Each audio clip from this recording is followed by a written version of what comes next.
stop at some point mid-session. It has been happening lately. All right, welcome to iHunt. Welcome to the streets of San Martino. Going through the principles of iHunt again. iHunt is about working class poor people making do through life and using their skills, taking dangerous gig economy jobs, including the profitable but risk business of monster hunting. Uh, San Martino is a city for the 1%. It's a microstate fully dedicated to tourism and banking, basically to all the needs and desires of the extremely highly rich. And this is about the lives of the people that make this state function. That, in your case, that also make the monsters disappear. It is basically it's a pastiche of Monaco, Croatian merchant cities, of San Marino, or any random city of Middle Europa.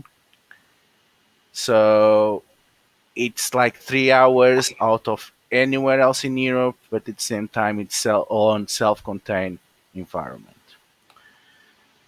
Uh, at any point, feel free to review the level summary of the things that we argued before, and again, any point, double check, take a break. It's much better to play it safe and be sure that everyone is on the same page.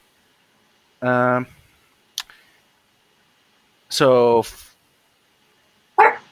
I think at this point, it's important to know. I guess at this point, it's important to know what everyone is bringing to the table. So I'm gonna go around and ask everyone to introduce themselves and their characters. Uh, Basically, what their character is about, a brief introduction based on their aspects and skills of how they see on the world and whatnot. Oh, a quick correction that Pearl helped me catch. I've been saying that the default refresh for my character is 3, it's actually 5. So if you were eyeballing other stands and you thought I don't want to go too low, you actually have five refresh. One other question about the stunts. I looked up the kink stunts, Yeah, and I did find them, I think. And it said you have to take the first one, but they are different. Like under the occultist, there's the arcanist and the witch or something like. There are like three different things. Do you have to take the top one on the page, or do you get the top I one was for just free? not. Okay, whichever Yeah, role it's associated with, and then you yeah, could like specialize later. yeah. Or not Okay, specialize and just buy all of them or some of them. okay. The thing is, you get the top one for free. The basic one every night has, for example, every 66th street has, every Evelina has, etc. Yeah. Oh, okay. So then if I was using I think I had like mostly the organizer one. So then whatever the first thing is on that, I get for free. Like it doesn't count against my refresh. Yeah, the No, one. there are four kinks, Yeah, the King's which are one. different Oh, this is than something else. This is not stunts. Yeah, this is they one. are stunts, but they're Yeah, under different categories. yeah. Oh, okay. I don't know what those are. Uh, this is basically once you decide which type of hunter you are, you develop a range of skills that are represented by these special stands, and the first one is free. So the moment you say I'm a knight or I'm a 66 street, you get that stand for free. Oh, a knight or a 66th street. So kinks are different from the skill Yeah, set. they are basically the closest you have to a playbook or a class. Okay, is that's in the book somewhere? Let's see. I Yes, didn't see that. yes, it's on character creation, and they Um, Oh, have see, a very skill weird set. name.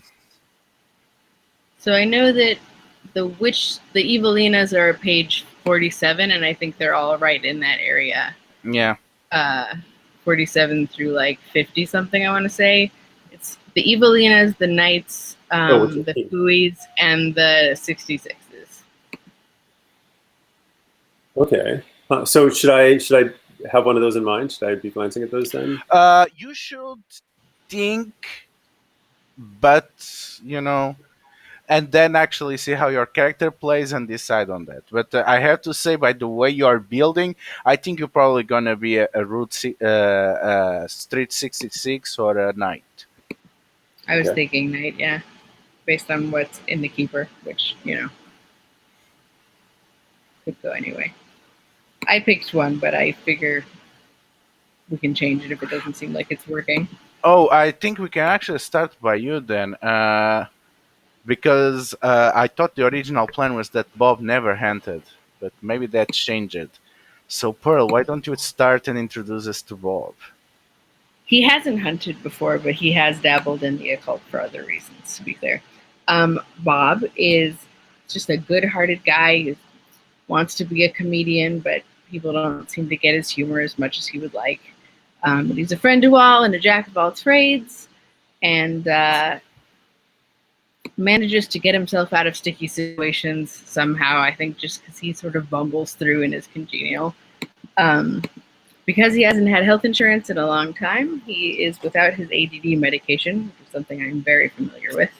And that has actually turned out to be, it's one of those double-edged things, right? As an aspect where it means that he's hyper focused on a lot of active subjects over the years, just like gone down the rabbit hole on the internet or whatever, and that is how he has learned a bunch of things about the occult and supernatural stuff. Because like one night at 6 a.m. he decided he needed to read everything that existed about vampires, but it also means that he's not always on time, and he loses track of time, and he loses things, and all the things that those of us who have ADD do when we can't get our meds. Um, so sometimes handy, sometimes not so much. Um, High concept is, hello, fellow teen millennials. He thinks dad jokes and puns are the height of humor, and one day they're going to let him into the amateur hour at the comedy club. He doesn't know why they hold auditions, and he never sees anyone else having to audition, but somehow he's never made it in, but he's keeping it going. His drama is dad jokes, not just for dads, because he's a little bit socially tone deaf. His vision board is perfect comedic timing. Like one day he's going to tell the joke and the whole room is going to laugh, and it's going to be the best day of his life. But in the meantime, by day, he wears a sandwich board for the comedy club to advertise, try and get in, foot in the door. And his other two aspects are time is an illusion, lunchtime doubly so, which can be interpreted in a lot of ways. I tried to take the thing about the aspects, making them things that could be pulled on in different scenarios pretty seriously. So please feel free to use it broadly if you're going to call upon it. And then same thing with the next one, which is haven't you heard? And it's haven't you heard the thing he read about for 8 hours straight last night? Haven't you heard his latest joke? Haven't any way you guys want to take those things if you're going to play on them. My guess at this point is that he is an Evilina, because I think he has become obsessed with supernatural creatures and knows a lot of random things. At his best, he's an occultist with a heart of gold. At his worst, he's ADD gone wild. Where did the time go? And his stunts are the no stuff Evilina first stunt, which I don't fully understand, and I'm hoping I will come to understand it during play.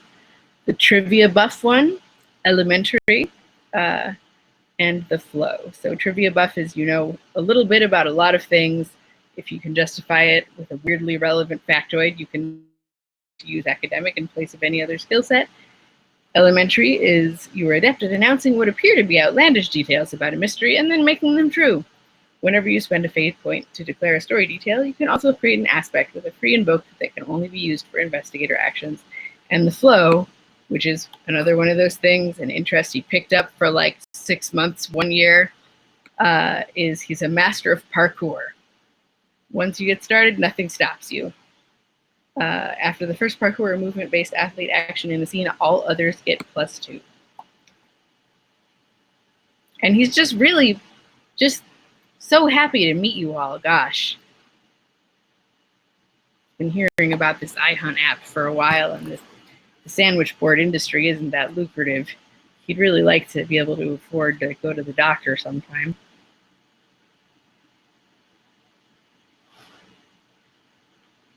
I think that's about it. And I'm Pearl. Her pronouns. I've played with you all before, so I think you know that, but in case you've forgotten. Always worth double checking. You never know in the meantime. A clarifier. You don't know how the stunt works? It's the simplest way that we can put is it gives you a seventh aspect about what you know, and you can cheat and drop that aspect and get a new one anytime. Okay, that was I don't know why I just put a heart face by accident, but that's why I asked about like only taking the first one in the evil Lena's thing. It was because I didn't really understand that one, but that is the first one, which is stick for free. So I would be very happy to swap it out or to have it explained to me. Either way.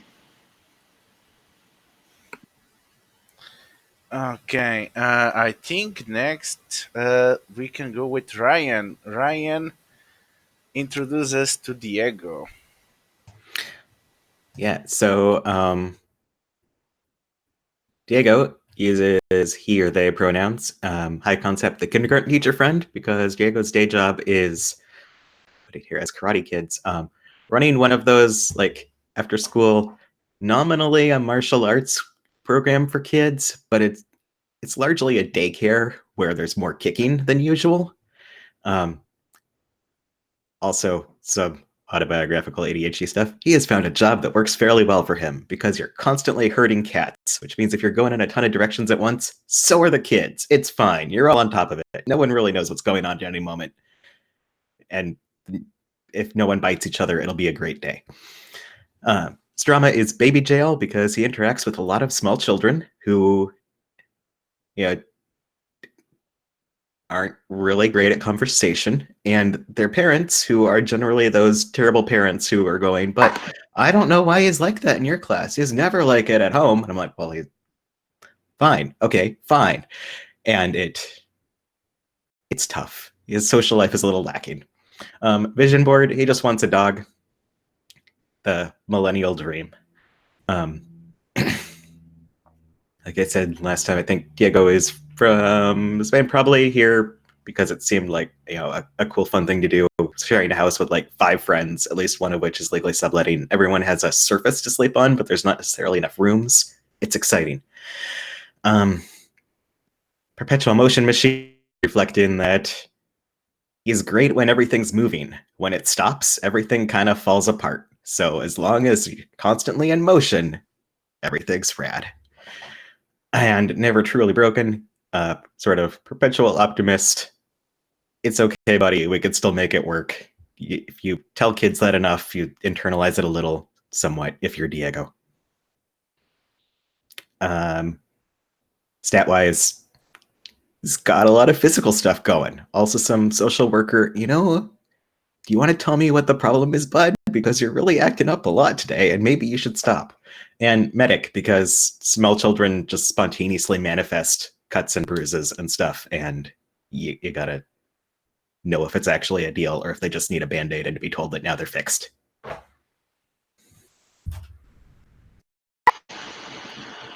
So I want to get crispy is about wanting a dog. Wait, am I looking at the wrong one? I scrolled up. Dang it. Yeah, CRISPR is so you Lee. just want a dog. There we go. Okay. I I'm just trying to make sure I'm keeping up with everything everyone's saying because I didn't manage to sleep. Awesome. Looking forward to getting to know Diego. Okay. How about Walter and our third wonder for tonight? Yeah. So I'm playing Julian. Julian is so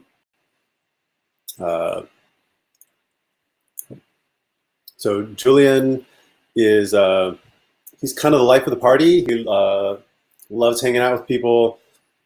He's very much a social butterfly. To social butterfly on display, he's kind of like, definitely feels his commitment to meeting everybody and making sure everybody's having a good time. He's a sucker for fun. Has a really hard time saying no to a great party. Let's see. His vision board is to open a bar where everybody knows your name. His day job is poker chips and glass shards. He's a barback in a casino. He like picks up broken glasses and clears tables of empty glasses and takes them back to the back. And if things are getting really busy, he even helps to wash the dishes. He does the work that needs to be done. He does really like to party. He's so when he's in his off time, he's definitely out of the house and out doing things. And he's like an organizer and influencer and grifter are kind of his thing. He's like good at manipulating people. I also threw in just to have some extra things like kind of this like spy assassin angle, which I was thinking I like originally picked those because I was feeling like, all right, I kind of want some kind of an angle where I can do something against these monsters. And I kind of, after picking it, started to like think about ways I could justify it, like backstory stuff. And then I've kind of decided that I'm gonna play that as kind of like more like Shepherd Book in Firefly. You remember that character who like, he was just like the Reverend. He just like was very nice and friendly and said profound things. But every once in a while, he'd pull out the shotgun and blow somebody's head off. And you're just like, where the fuck did that come from, right? And there's like always this, like, there's something going on in your past. What's going on in your past? And you're like, you never quite found out. There's just always hints that there was something deep going on in his past. So I think that's the angle I'm going for with Julian. Let's see, his stunts are impressive speech. So once per session, I can give a motivational speech to create an aspect that can get invoked for free, like, something motivating. In this together, if a team member is suffering emotional or mental stress on a job before they roll, they can use my organizer skill set instead of their own skill, or take a +2. So basically, yeah, like if you're like need an important role and whatever your skill that's applicable isn't going to do it, just come to me with your, for like a pep talk, and you'll be good to go. Let's see, and impressive escape. I just like this one so much. It's you're very good at walking away from explosions while putting on sunglasses. When you use your spy skill set to create an advantage as a diversion for escape, it can also act as an attack action. So basically, when I'm trying to get out of trouble, I can create a big impressive explosion and destroy everything behind me, which just sounds too fun. I had to take that one. All right, so that's Julian, and yeah, I imagine Julian's probably has you on his Facebook invites, and he's like inviting you to over to his place for cocktail hour and parties and whatever all the time. So that might be how our characters know each other, because Julian knows lots of people. What's that? Maybe.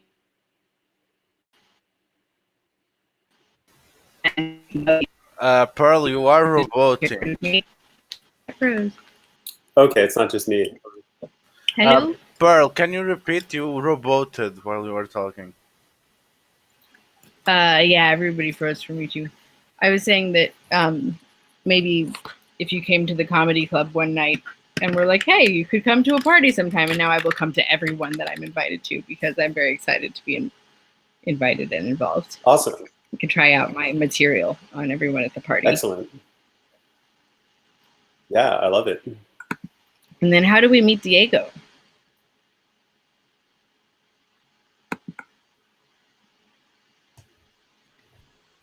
Possibly also from Hangouts, or maybe through the iHunting app. I don't know. Is this a thing we're going to establish, or a thing we should establish beforehand?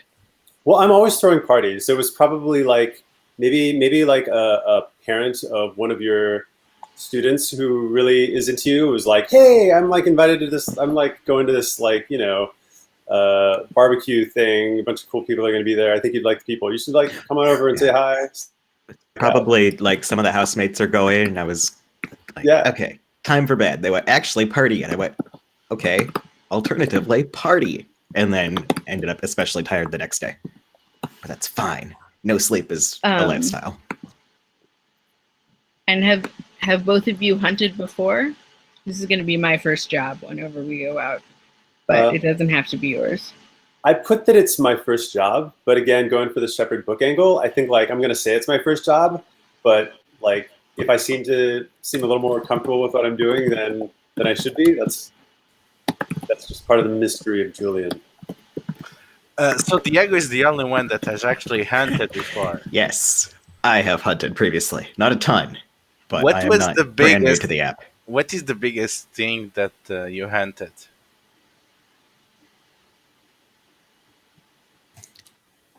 Think of what sort of things we would have hunted and what would be bigger than other things.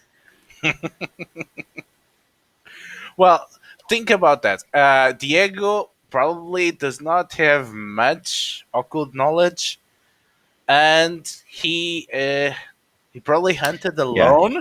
So what do you think would be a mythological creature that you think Diego could handle on his own? Probably like a werewolf or something, but not like a very established one. One who's just kind of a mess if Diego's taking it on his own. A werepup. Because, yeah, werepuppy. Oh, no. No. Yeah, I think that he's much less occult knowledge and much more if it bleeds, then we can kill it sort of thing, where it's just all I have is wishful thinking and punches. Yeah. I tried to make it pretty bad. I actually went and changed some of my stats and things after I went in and saw what you both had put down in your character thing to give us a balanced team. So I took out like spy and some other things. The book suggested that we try to cover all our bases. I may have hyper-focused on the book last night. It's over 300 pages long. It's really big. I made a 28-page reduced document if anybody wants it, with an index. That is actually very useful. Yeah. I've been using the Fate Condensed, but not all rules are 100% the same. This is the index, and it's got everything like labeled pretty clearly by page. So I can send that to everyone if you want, just for reference.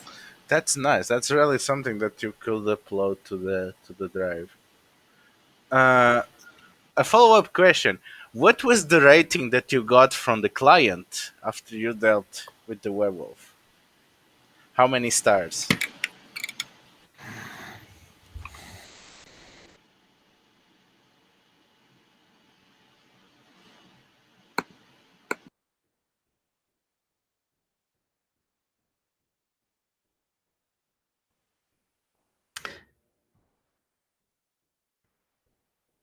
Just running through that. Oh no, is this the sort of person who goes, yeah, app economy is terrible. You could have extra stars, or someone who is vicious. I probably got like 4 because it took a while and might have been some like light property damage or something. But they rounded up because I was, nice and tried to clean up afterward or something. Okay, so it was a pretty decent paying job, at least compared to the 1-star jobs that you did before.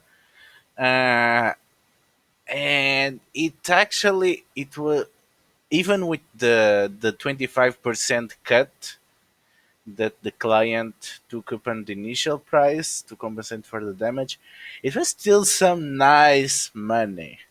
How did you treat yourself, and what was the thing that you have been waiting to do for years that you did with that money?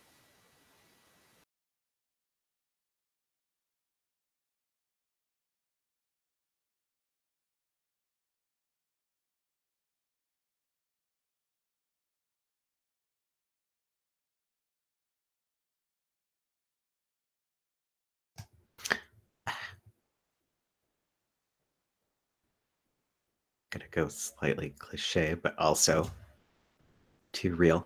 Um, I got myself a pair of, good sturdy like monster kicking boots versus the like chucks I had been wearing, which are, cheap and comfortable and easy to replace. But if you're gonna be out like potentially fighting stuff, I want something with good traction and not gonna come apart on the regular.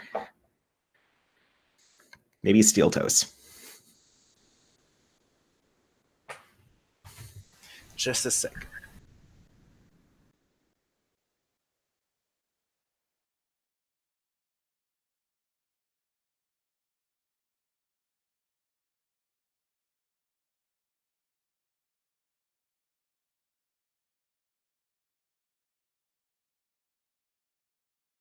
Gun, I'm just curious, and this is not like a I have a judgment either way thing, it's just so I don't a mental note.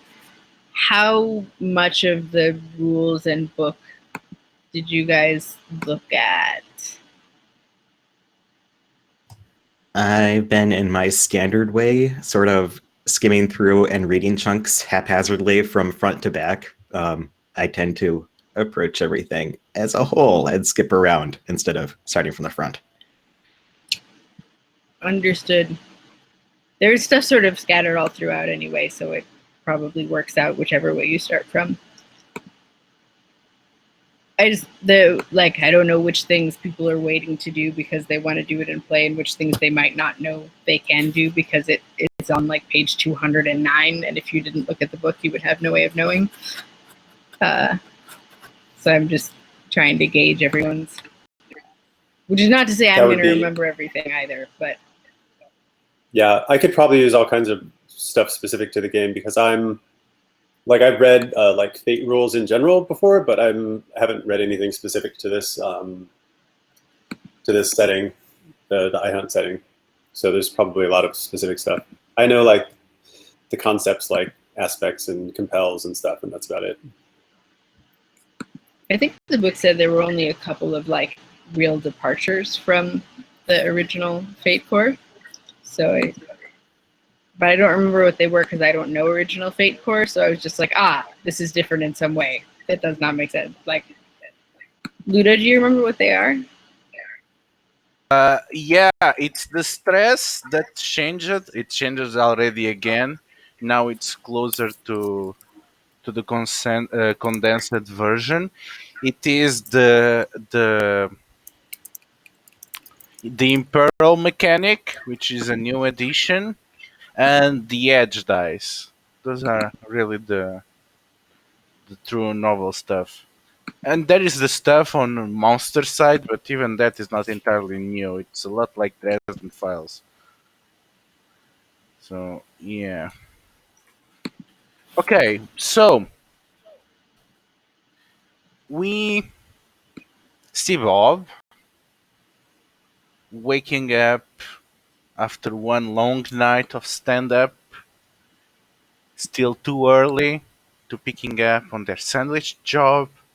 And Bob, what is it around your place that makes you realize that you need to find a new place to crash soon? I think it's that the sort of small cracks and holes along the edges of the ceiling that I thought just gave the place character are starting to maybe look a little moldy. And I've been having a cough now and again, and I'm thinking that maybe the water that leaks down occasionally is not a great thing.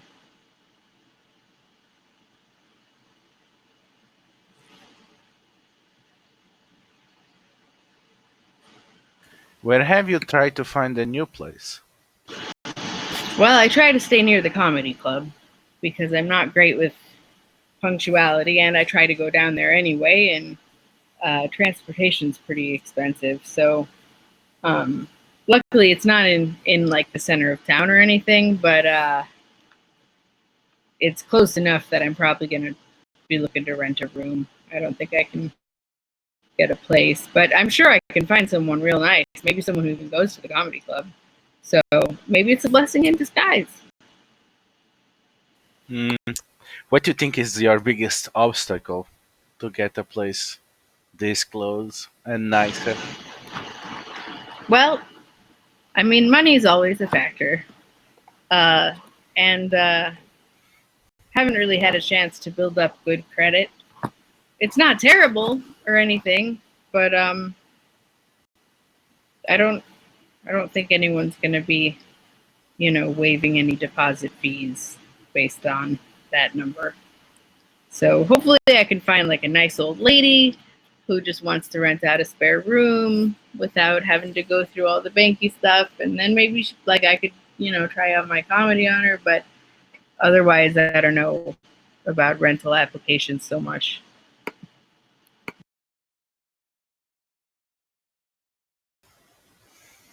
Mhm.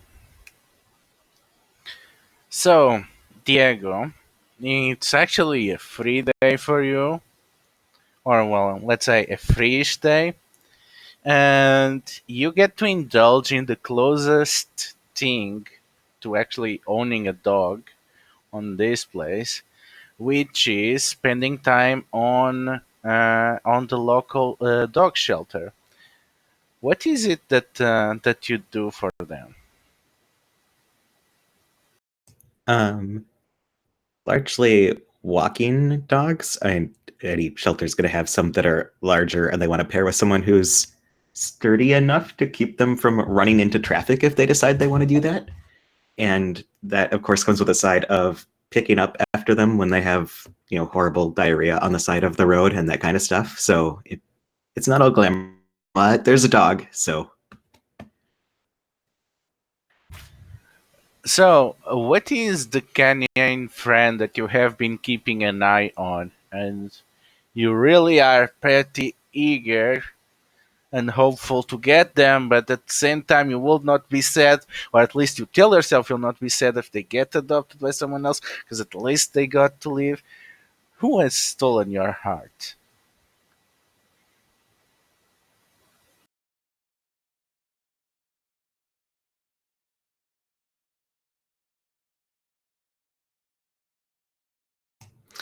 there's a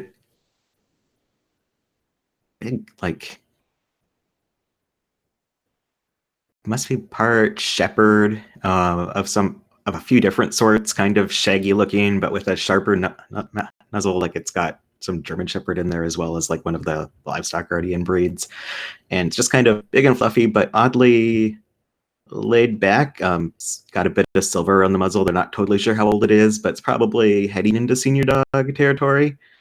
One of the breeds that's harder to convince a landlord to allow to stay in because, oh no, that looks mean. What if it bites children? And then we have to pay out the insurance and everything. Which is probably why it's at the shelter, because it's harder to keep with you when you move. But so sweet and fluffy. And, it seems like if you put in some time to, do obedience work and teach regular tricks and stuff, he would be busy enough that maybe he wouldn't eat your whole sofa. He totally ate the dog bed they initially gave him at the shelter, and then the replacement as well. And it just has kind of a destructive streak. But Diego understands that he too has a destructive streak when he has to fidget with stuff. They would be an excellent match. But if someone to adopt this dog, which man, I'm blanking on terrible dog names. That would be great, and they would be happy, and he would be such a good opinion, he deserves a big backyard and everything that Diego can't give him. But alternately, what if Diego got him? That would be great too. So there is a vet undergrad that is also working weekends there. Her name is Fatima. Uh, and she seems to smile at you as you return back from another walk. Well, they really seem to be in much a better mood when you come by, Diego. They usually are very just cooped up inside. It's really heartbreaking. Yeah, I mean, I get it. It's only so much time and people you have for any one of them, but yeah, they're so much better behaved once you can get a bit of energy out. I Well, we mean, are lucky to have you. I have to say, you seem to really have a talent to it.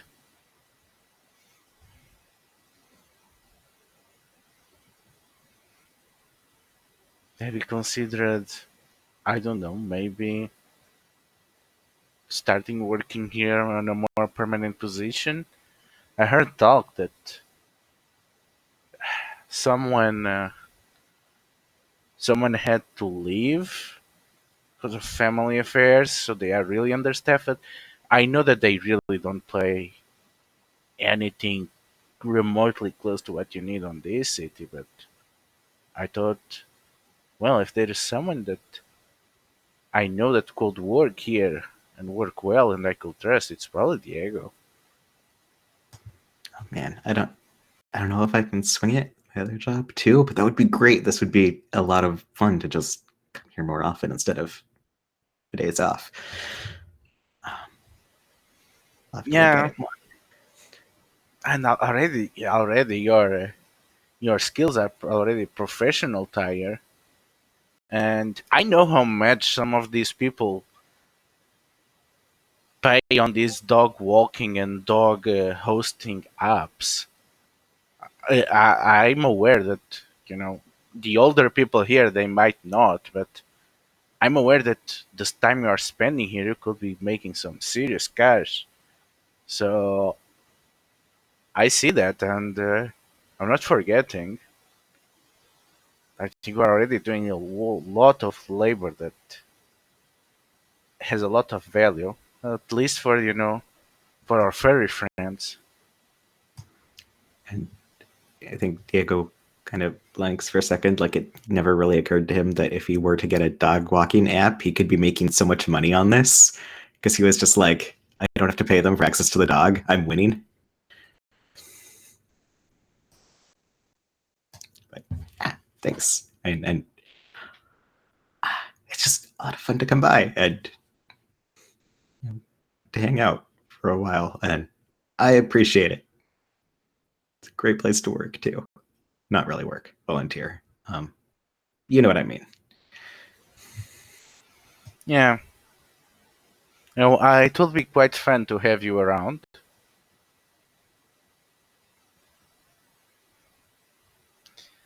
So we get to Julian. Julian, you always know which ones are the best bars on the city, the highest hype, the thing of the moment. And the thing is with these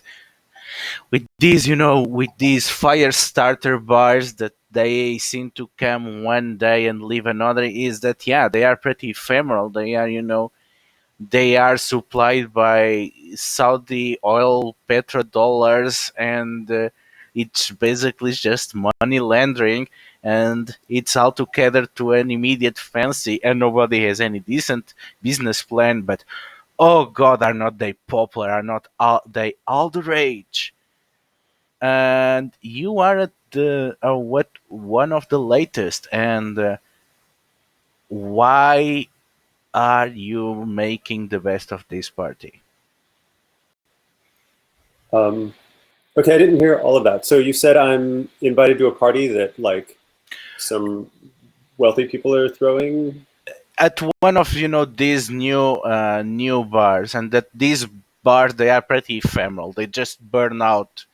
They get Okay, some they get some funding, they just burn through it, and they are gone. There's no business plan, but while they are there, they make one hell of an impact. okay. Oh, so this is okay. So this is some new bar that just popped up. It's trendy, Yeah. but I see bars like this all the time, and like Yeah. it could be closed in 5 months after it opens. Or even less. Okay, Yeah. So how are you making the best of this time while it is the center so of attention? am I working here or am I just Oh, you partying are here? having fun. Okay, I'm having a good time here. Yeah, Okay, cool. you might be Um, working, but it's like, oh, you are one of the influencers that they are paying, that they are just throwing petrodollars so that you are making social networking to get more and more people so that they can make as much cash as they can now. So okay, technically yeah. you are being paid to have fun. Oh yeah, I'm inviting all the people here. Definitely. Um, I'm probably doing like some current social media thing, like TikTok or something like that, right? I'm probably like taking like little snippets of video of the DJ or some funky angle of people dancing and having a great time. The crowd's all going wild, right? And I'm like posting this kind of stuff.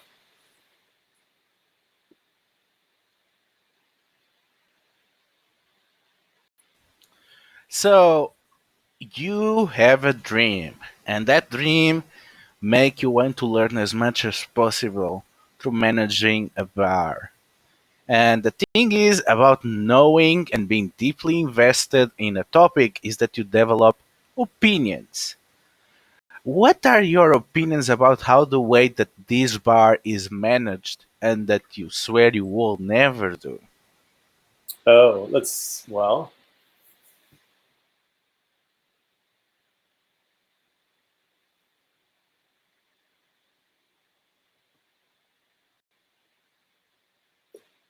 Oh, well, I mean, part of how this particular bar is keeping their trendiness is they're using one of the oldest tricks, and one of the ones that I find the most annoying is the velvet rope, right?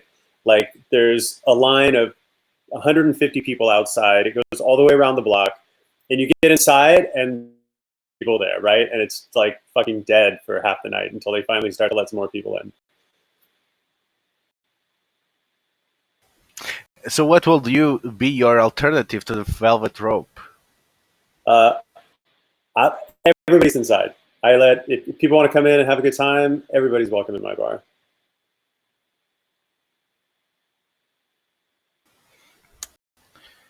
All right. So you recognize some people among the influencers. One of them seems to be the owner, which seems to be kind of a new arrival to the city, uh, and the bunch of others, they seem to be these kind of Instagram conservatives type. The ones that want to replace humanity with apps. The type, what if your phone was the cops? And that they played it as pretty good and not absolutely the worst. Uh, but you recognize that they have a lot of cash. You see them around the casino that you work a lot, and usually waiters hate them because they are the most demanding and they leave the worst tips. But one of them is actually stands your attention, which because you recognize as a fellow influencer. It's someone that Goop has listed her as one of the top 3 internet hashtag girl bosses. And you know her as Atley Ashley Go. And you never got with Could you say that again? I missed the name. hashtag no, at ashley.go. I'll write. At Ashley. Okay. Uh, and you know that she has a lot of success. She has an insane amount of followers, but you never really got what her thing is. It seems to be some kind of empreneurism thing, tutorials things, a lot of the secret style stuff. Their videos are way too long. Their TikToks are way too vague. You you never had the sense of what their deal is, but whatever it is, it's working. Okay. And she seems to be pretty much uh, basically reeling in these big fat caches of money around her. All these young deluded people that think tech is the answer to social issues. Okay. Yeah. I What know do that you type. do? What do I? Oh, so I see at Ashley is there. Yeah, around all these big investors.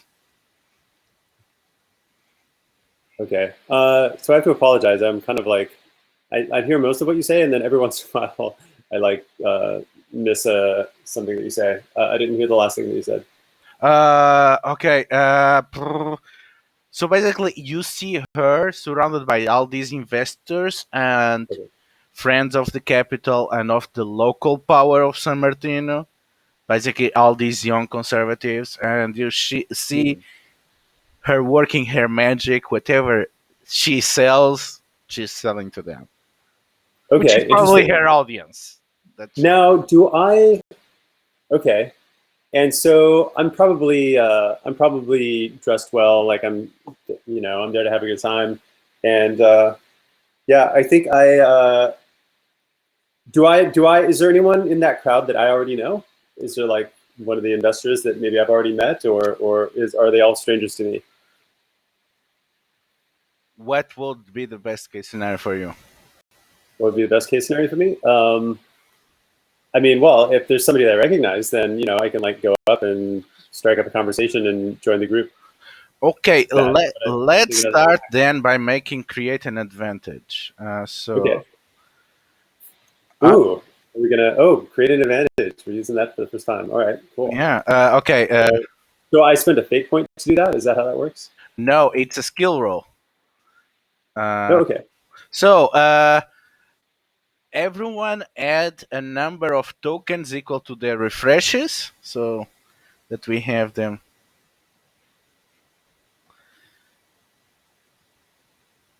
So in your case, it's gonna be 4. So I'm gonna say this is gonna be challenge 2. Uh, and you can go ahead and use the fudge dice there. Okay. So I roll the fudge dice, and then I'm adding. You said I'm going to be using my organizer. Is that the skill that would apply, or is it? Uh, Social influencer might be the case. I think so. Yeah, Yeah, influencer. So then I'd add 3 to the die. yeah, basically. Okay. All right. So we'll roll the dice.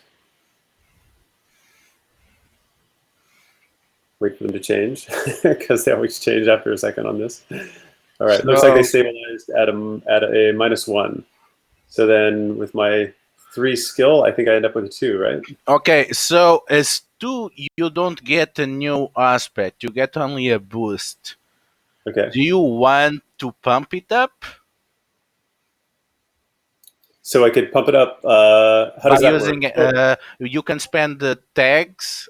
You can spend fate points or free invokes to okay. get aspects, to tag Um, aspects. oh, okay. And then I can tag it. Yeah. Yeah, and then So you okay. can get +2 or reroll the dice. Wait, okay, so I could get. Okay. Oh, so I can spend a fate point to tag the aspect. That means I can like say something about it, and then I can either re-roll the dice or get a +2. I'd probably want to just take the +2 because then I would succeed, Yeah, right? exactly. Okay. What would a tag be like? Like I could say like maybe I see someone who what did I do? I think I oh, I know. They were having a boat party down in the marina, and they were they like someone on the it was like they were running out of alcohol, and I was able to save the day for the delivery of alcohol, and then I like hung out for a while because I was like save the day for their party. So are you invoking your high concept or your day job, right? I think either of them is Let's fine. see. Oh, I should invoke something. Yeah, that's how you get the +2 and Okay. Okay. Yeah. Yeah. I think the poker chips and glass shards, right? Like I think maybe I was actually originally like I was working there as like a caterer, like part of the catering crew, and there was like things totally went south, and then it was like very informal, and I was like the guy who stepped up and was like, oh, I can save this party, and I was able to basically um, yeah, basically get the extra alcohol when the initial delivery had failed or whatever. So I'll use my poker chips and glass shards day job aspect for that. okay. So that's and you use the +2, right? Yeah, so So I'll you take +2. yeah. So you spend your fate point to get that. Do I? So right now it says 4 under refresh. Did that already get reduced? Yeah, Started at 5, right? So now it's 4. Okay. yeah. No, actually, you get 4 because of the extra stunt, I think. 4 is wait. Oh, the 4 is my refresh. Okay, so my Yeah, number of exactly. fate points is where's my number of fate points? Is that written down on my sheet somewhere? Right? No, we are tracking on the roll for your party. Oh, we're just using counters. Yeah, Okay, so I start with 4 because fate they're gonna points. be moving around. Okay, cool. Okay, so you get to create an aspect, and you get a free invoke on it. So, give me an aspect of that person that you recognize and you are familiar with. Who are they? Okay. Um, let's see. Bling. Okay, an aspect of them. They are.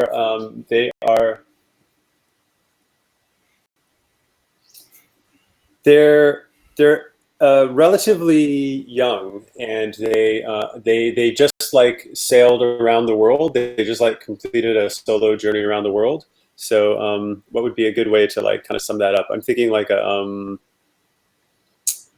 what like a Corporate yacht rider. dilettante navigator or something. Dilettante navigator is also nice. Oh, they are poor. They are poor. Everyone is poor. Don't worry. Uh, yeah, dilettante navigator. I like it. Did you catch their name? Let's call them Chadwick. Okay. Okay, and you have a free invoke on this aspect. Okay, so yeah, so you recognize Chadwick from before, and for your relatively friendly behavior, and you actually got their follow back. So yeah, you have someone that you know there. Yeah, right on. So, yeah, I'm just gonna like wander up to Chadwick, and I'm gonna, you know, be like, "Hey, Chadwick, it's great to see you. This is awesome. You're like, I knew that you'd be in such an amazing place. You're always, at the top of the social ladder, making the parties happen. This is awesome to see you here." And I'm just kind of like hanging out, but I'm like basically just gonna make like small talk with Chadwick. To the sort of crowd that is around at Ashley and kind of listen in to kind of figure out like, okay, what's Ashley up to? Like, I have no idea how at Ashley is making all this money with these stupid tutorials that I just don't understand how anybody would want to watch those. So what's at Ashley's deal, right? I'm like, that's my real goal, is to just use Chadwick as a way to insert myself into the conversation. And basically she's going, all I'm saying is that this market has a lot to expand and it has a lot of reach, and it might be especially interesting for you because as more people start ingressing on my program, they gonna be radicalized further to your goals because they will be interested in protecting their investments. You know, your voice is for me. I don't know why, but I'm like I'm like missing like half of each sentence that you say. Is it fun for the others or? Sorry. Yeah, it's solid for me. Okay, so it's Yeah. also my hand, I think. Okay, let me repeat. So Ashley is going on how she her. No. I think there is, but I don't know where. Okay, I still missed some of what you were saying. Okay, I'm gonna try to repeat without on a more narrative way.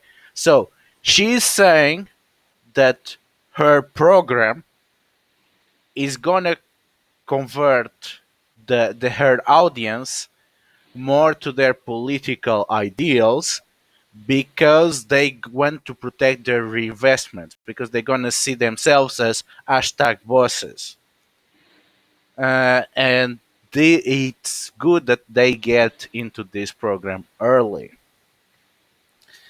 And then she starts describing her program, and you know it's the same self-care bullshit, and she keeps repeating the same tagline: are you hungry enough?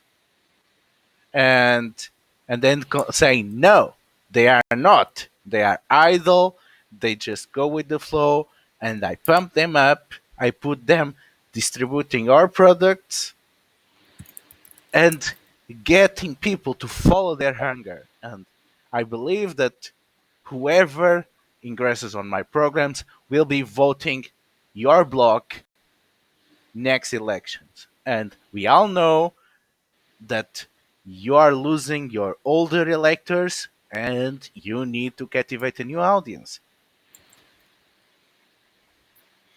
Okay, so it sounds like she's using her "Are You Hungry" self-help videos to recruit new conservative voters. Is Yeah, what's going basically on. to say that, they are not, working on a pyramid scheme. They are bosses. So they should vote Okay, like bosses. right. Okay. Okay. Cool. Um, all right. Okay. Cool. Well, I think it's good that I'll just file that information away, and maybe I'll like take a mental note of like who all the people that she's talking to are. Like, see if there's maybe there's people that I recognize or that I will recognize down the line. Yeah. Yeah, I would say that you can use spy to maybe create an aspect that you can use later based on Okay. having this information.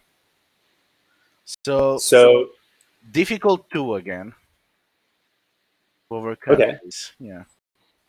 Okay, cool. Oh, okay, cool. Okay, yeah. So with spy, all right. So then I get to add that's a plus 3. 1, 2. Wait, his average is plus 0. Is that right? Average is plus 0. Okay, so good is only plus 2 for Wait. spy. Uh, Okay. wait. No, mediocre is plus 0.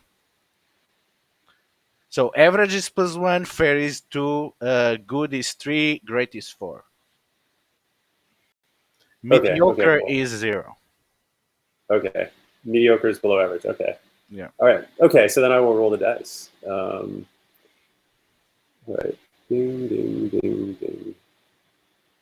So the dice came up. Oh, the dice are -2.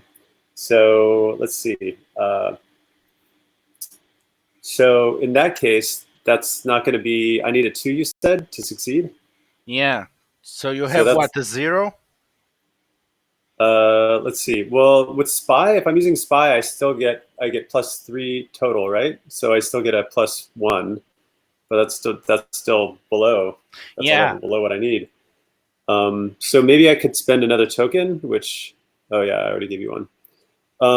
You used to have 3. Yeah, I have 3 tokens. Sure, I'll spend another token, but I need to use one of my aspects to do that, right? Or you can invoke any other. You don't need to It- invoke yours. You can invoke from the environment, from the campaign setting,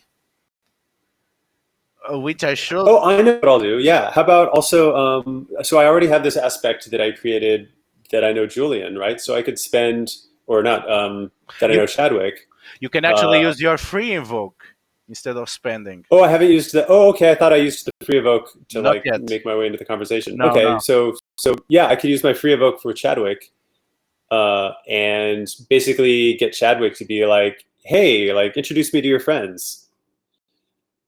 Yeah. Okay. So yeah, what? How you wanna use this? +2 or reroll? I'll take a +2. Okay. Okay. So you can create a new aspect for being armed with this information, and you get a free invoke. Okay, cool. So then, I think the new. Are we like writing down these new? I'm writing them on the GM worksheet, which is a bit chaotic Okay, before I move them to nicer stuff within sessions. okay. So I think the aspect that comes to my mind is something like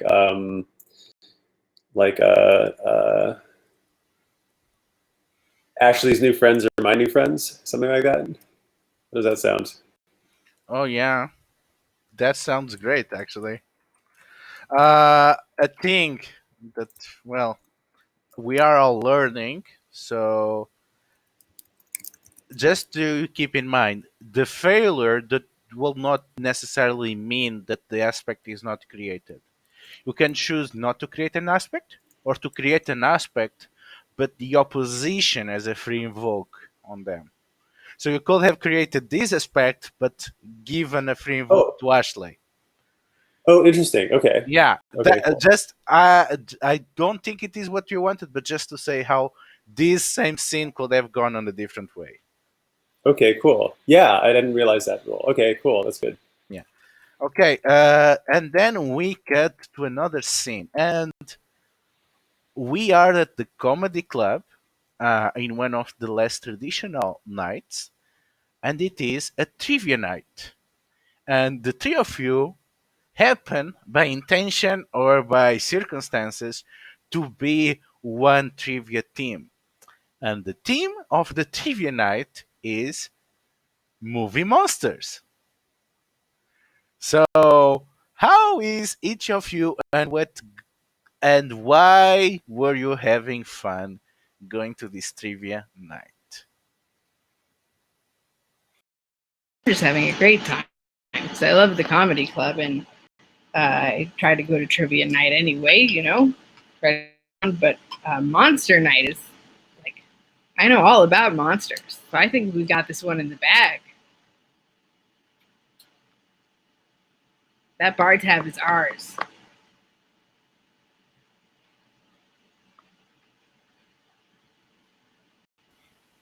And Diego, it's so rare that you get to be around adults. Why are you spending your time, your free time, like this too, at the comedy club on a trivia night?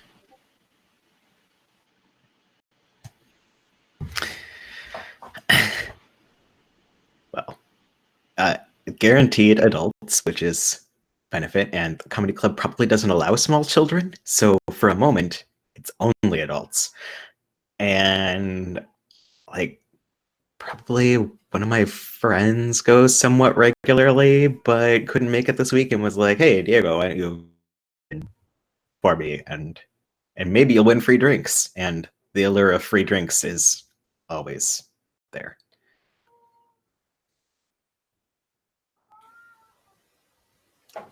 And Julian, this is pretty, you know, most people here are probably pretty excited by this, but this is actually a relaxed day for you.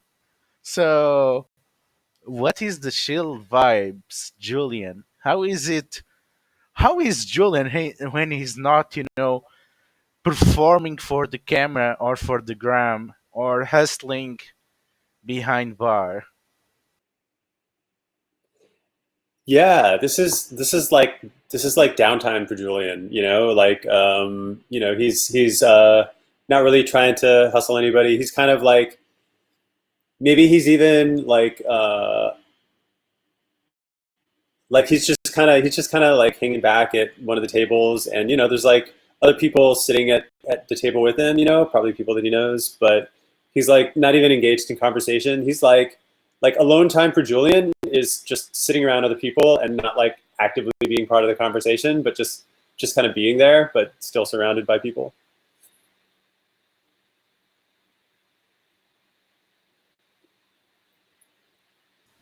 Thing to say about it. You're going to join the conversation. We're all friends here at this table. Oh That's yeah, how you Olivia. win a trivia night. Oh, shoot. That's from a prior game. My apologies. My name is Bob. Oh right, right. That. Um, um, yeah, Bob. I mean, you like last time we played this together. You knew answers, but every once in a while I know one. I'm definitely going to chime in when I know one. It's a team effort. There's no I in team. It is a team effort, and that's why I'm really glad I'm on your team, Bob, because that's my only chance of winning with this. It's going to be great. Hope they get started soon. I'm ready for some monster action. Oh yeah, monster trivia. You know monster trivia? You watch a lot of monster movies? I may have spent some time here and there studying lots of things. Bela I was Lugosi's? kind of on like an occult kick when I was in college, and it just led me all kinds of places. Wow. Okay. Nice. So like Wicca and stuff. Well, I mean, I wasn't religious. I know what Wicca is. Okay. It was more just like one night I'd be thinking like, I wonder where the idea for werewolves came up. And so then I would just research like the whole history of werewolves. Oh And if you wow. do that enough times, you learn about a lot of monsters. Cool. And did you watch a lot of monster movies? That would be my favorite way to do research. I'd watch all the werewolf movies. I like to multitask. So I would like have a movie on, but also be like looking at the internet and probably like messaging some people. Wow, that's awesome. Just got to take it all in, Yeah, totally. Hey, that gives me an idea. I think I'm gonna have a monster costume party. Everybody can come dressed up as their favorite monster. That would be awesome. What do you think? What monster would you come dressed up as? Maybe a chupacabra. Ooh, nice. Those aren't so Diego, how common about at you? parties. What monster would you come dressed up as, Diego? I don't know, like a vampire or something. Easy. And you just get some Nice. fangs or something.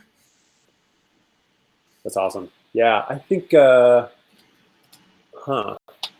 vampire is really good. I might go for a Frankenstein. Put some bolts on my head. That would be good. Couple I thought stitches. it was bolts in the neck for Frankenstein's monster. Is it in the Ah, head? I'm sure you're right, Bob. Well, I don't know about all that. But And extra bolts anywhere, I guess. And it can't hurt, probably. Spare bolts. Whenever I put I don't IKEA think furniture Mary together, I Shelley's always end about up with a couple spare bolts. I never know where they came from. I don't think Mary Shelley would mind either way. She seems like she was a nice gal.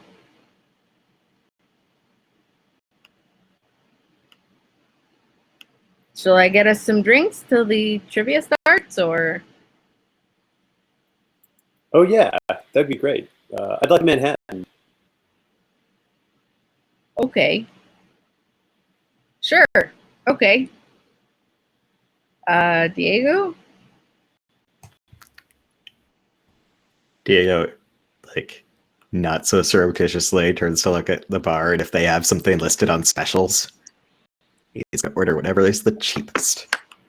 Probably like terrible local beer or something. I'm gonna say Bob's getting like a PBR or something that's like in his Yes. budget. One of those. All right, I'll be right back. If the trivia starts, try to hold them off for me. Will do. Make sure to write down the questions so you can Thanks, answer Bob. when you come back.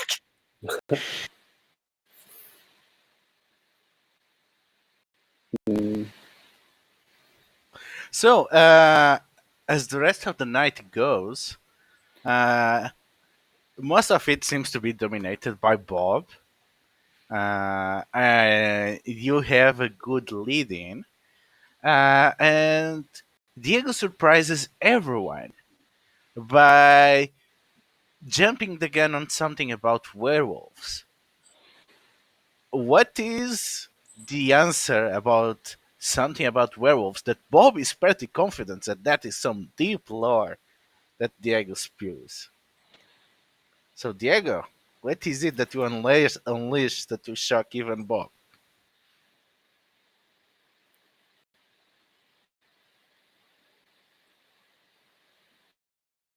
Oh, I missed that question. Oh, what deep werewolf lore do I shock Bob with? And I'm just Ooh. going, oh no, I was super into werewolves in college. So I'm like, what deep werewolf lore will Bob not know? Um,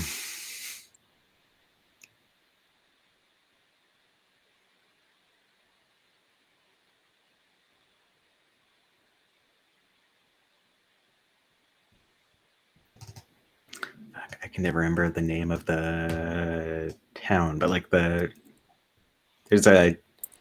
I'm certain Bob knows this, but I will pretend maybe it didn't come up because I can't think of enough fringy stuff. But let's see, not remember the name of the town, but there's a French town that was beset by a horrible beast that may have been a werewolf. No one knows for sure or whatnot, and he busts out the correct spelling and stuff off the top of his head because, like, you're at a we saw a movie once that was somewhat related to that, and went on a Wikipedia dive, sort of like Bob would do, but not nearly as deep. Yes, werewolves always wear ribbons. It's a thing. They like them. There's never any silver in ribbons.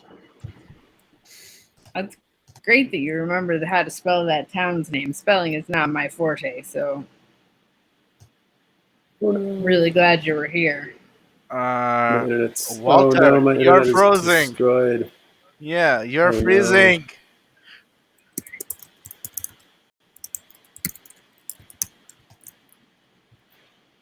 Oh no, what? Oh my god. What's happening? Oh. I could still hear Walter till like 1 second ago, but then Yeah, cool. Listen to them too. Yeah, same. I heard Walter and then realized that he had stopped moving. Let's see if they come I'm back. wondering if we should have him try to do video off. Yeah, that may help. I'm pretty sure there's a way to lower bandwidth, but I have no idea where. It's frustrating. I never know about those things, but there are just too many apps now. Like I can't.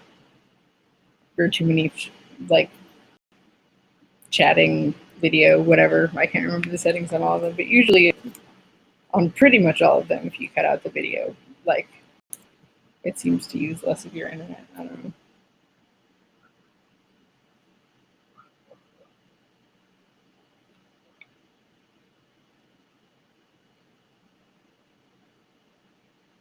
Oh, we are actually right in the middle point. So why don't we take 10 minutes break?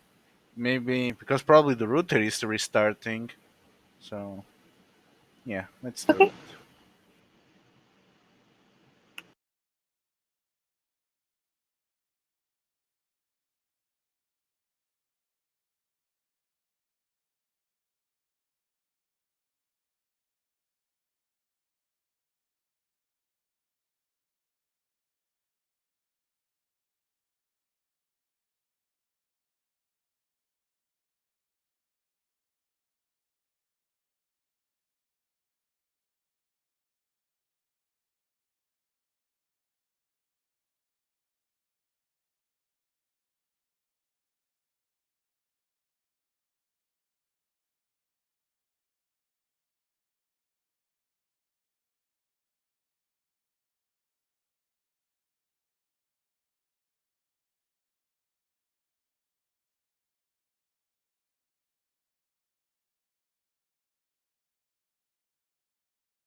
Hey, Ludo. So I Hey, think my internet's back for now. it sounds better already. I don't know what happened. It just like my connection to my Wi-Fi is fine, but my internet provider just like stopped transmitting the internet for 2 or 3 whole minutes. It was really weird. I'm gonna send them a service request now, and hopefully they can fix it.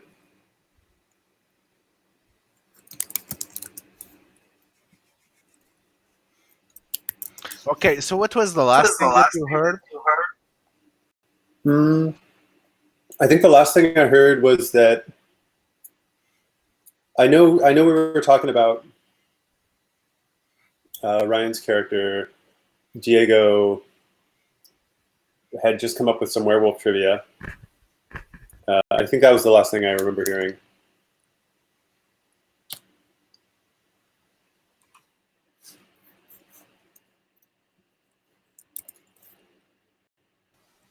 Yeah, they basically came out with the name of a town, a French town of a beast that was supposed to be a werewolf, and he knew the right spelling and beat Bob to it.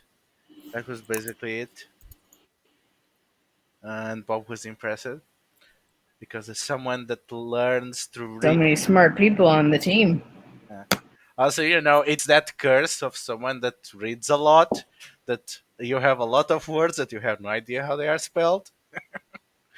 I assume Bob has a lot of that. Okay. Everyone is back. Everyone is ready to continue.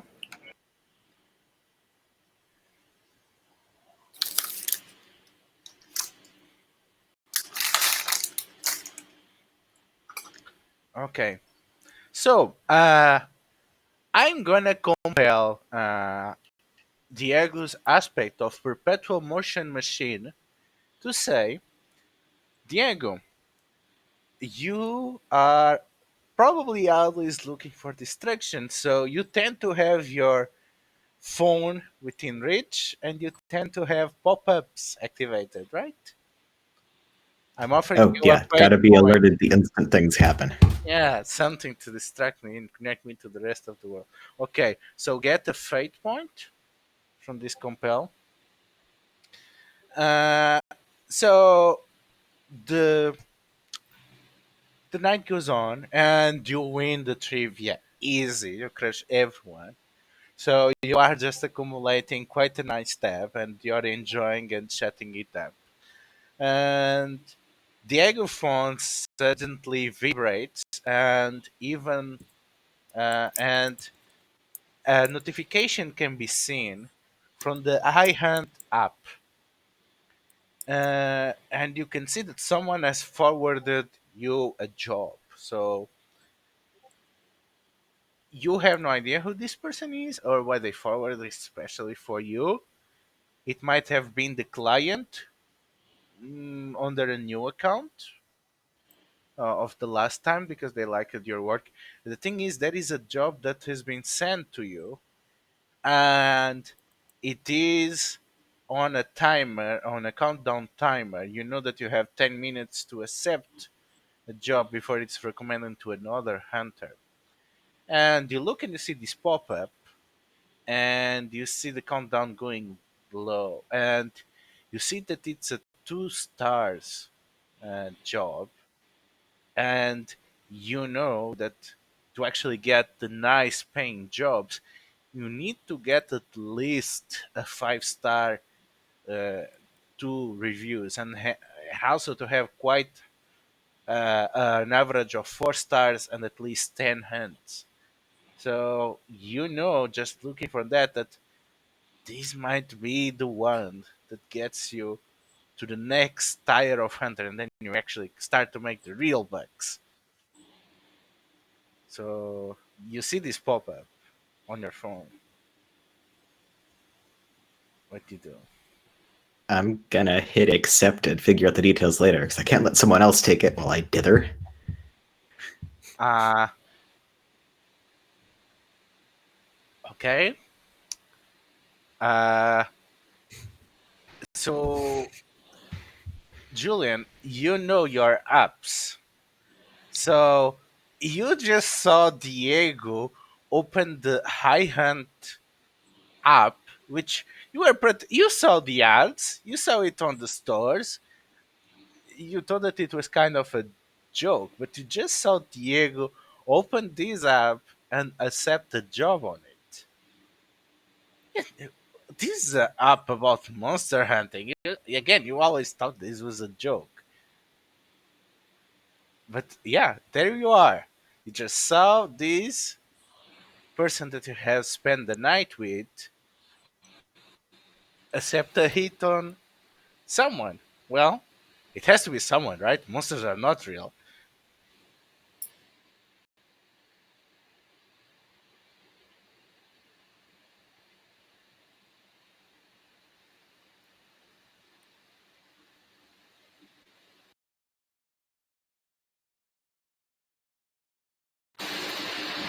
That Oh, was to Julian, right?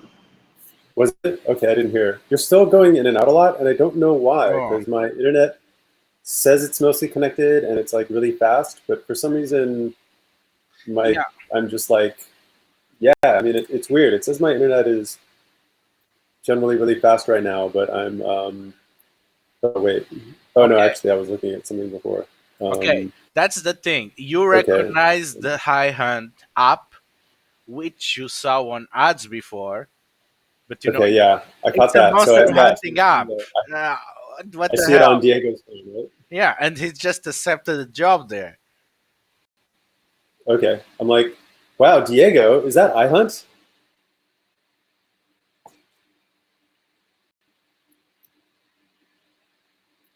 Hey, let me see that. I'm like, I like reach over for your phone, Diego. I'm I like, accidentally opened the help thing to see if there was something to do with bandwidth problems, and it covered the mic button. So I was like, no, I can't close this. I can't get back to the oh, mic. But I'm back now. Okay. Like, maybe, wait, that's my phone. As you snag his phone rudely. playfully. If you don't want me to take it, I won't take it. But but I'm definitely like, Oh, hey, let me see no. that. Diego is like, don't, you have his phone. That happened. It's like TikTok for monster hunting. No, it's like Uber for monster hunting. What is that? Yeah, we're like Uber. Yeah. That's crazy. Do you have a? Have you ever used it? Yeah, I've done some jobs. Really? How did it work out? Pays pretty well. Really? If you put in the work. Wow. All right. Hmm. Uh, I mean, what's that like? Is it? I mean, do you have to? I don't know. Like, I think of hunting. I think you got to like put on your fatigue, your camos, and get a shotgun, and you got to drive out to the the game park or Yeah, something. and wear an orange vest so other people don't. No, you just like go find the monster, and then when you're done, you take a selfie with it, and then you get paid. Seriously? Yeah, Like the way people take selfies with like a giant fish. They just like hang it up next to them, and their fishing pole in one hand and the 20 pound trout in the other hand. kinda. Yeah, Wow, that's a trip. but I just accepted one, so gotta chat. Hey, wait, what? What is that? Let me go with you. That sounds like a blast. Are do you on monsters? I mean, are you prepared to do this? Or I mean, what? Like last summer, I learned how to ride one of those electric skateboards for the first time. How hard could it be, right? I love learning new things. you can just see on Diego's face, like, oh no, this is gonna be one of those times. He's like, okay, it'll be fun. Cool. Hey, Bob, you want to join us? I've actually been thinking about checking out that iHunt app. I'm gonna need to move out of my apartment soon and could use some extra money, but I don't know. Seems a little risky. And what if the Yeah. monsters aren't so bad? I don't know. Like, Do they interview them first to make sure they're bad? Maybe they're just misunderstood. I'm sure Diego's thought of that. I mean, come on, Diego's a karate master who works with kids. Like, he's a solid moral compass who's gonna, be able to take out any troublemakers in a bind. We're in good hands. Suppose you're right. I mean, we could try one night, right? It's just like you sign up for one gig, and if you don't like it, you don't have to do it again, right? Yeah, I mean, Uber driving or something. You can do it once and then never again if you hate it. Except I don't have a car, so this. Well, you know me, I'll try anything once. You got the monster trivia for sure. Well, look, here's the app. I can log in with my Facebook account. Look, I'm already on the app. That's great. Oh, this is so fast. This is really sweet. Of course, it's got Facebook integration. Wow. Oh, okay, cool. Oh my God, look at some of these pictures. There actually are people taking like selfies of themselves with monsters. Ooh, that's ugly. What is that thing? What is that thing called? Like holding up their phone to you with some like creepy looking monster. I don't know if I can identify that on site, but I think I read that like you have to. It's like Tinder. You swipe right or left, and if you don't pick it, it's gone. So we should probably not browse. Oh, okay. I don't know, Diego. You're the one who's experienced with this. Yeah, well, I mean, if you've done it before, then someone just forwarded me this job. I don't know why they wanted me, but I'm already on one. If y'all want to, get in on this, I think there's. Well, what is it? What is it? I say, like snatching back my phone to check the details.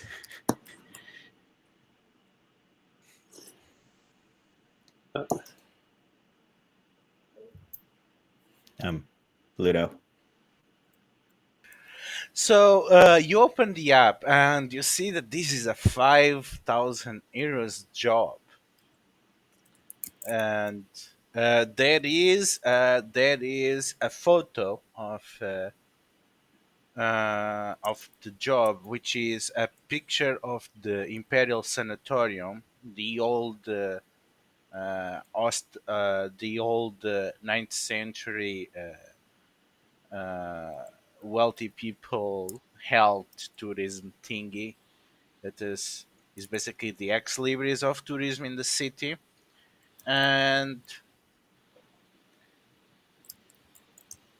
and uh,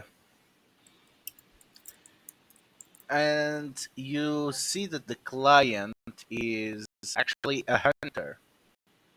You heard about them, and their name on the app is Head Old Blood, and you heard that they are a worker on the sanatorium, and they are the top rated eye hunter on the city. And you see that they also were the one that forwarded this job to you.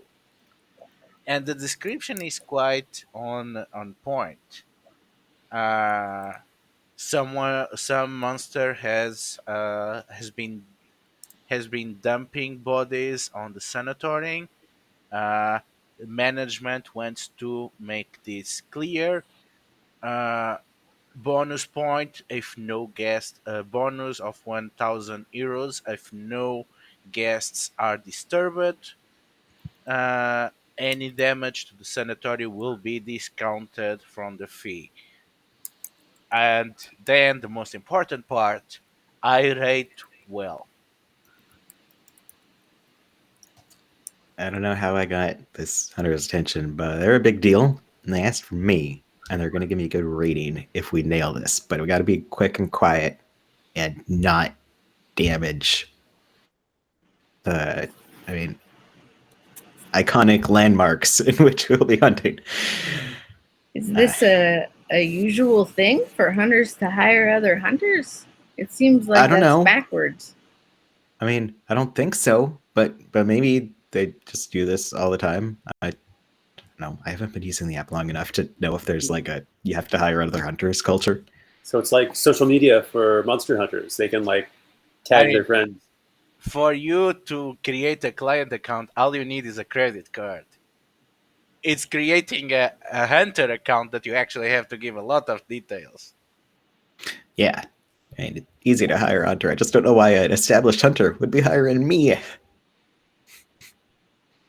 Yeah, you will think that, probably this job. Actually,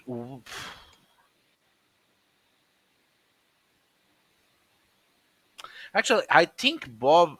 I think Bob actually gets this. I think this makes sense for Bob because Bob figures that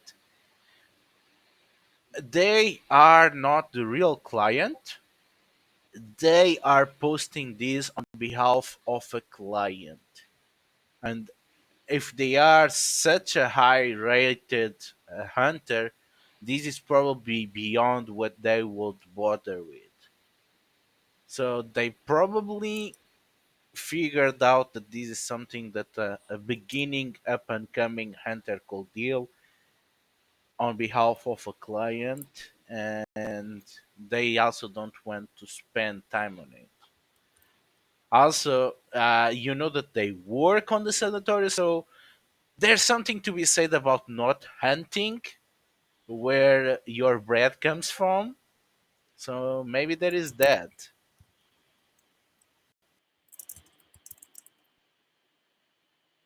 Tonight.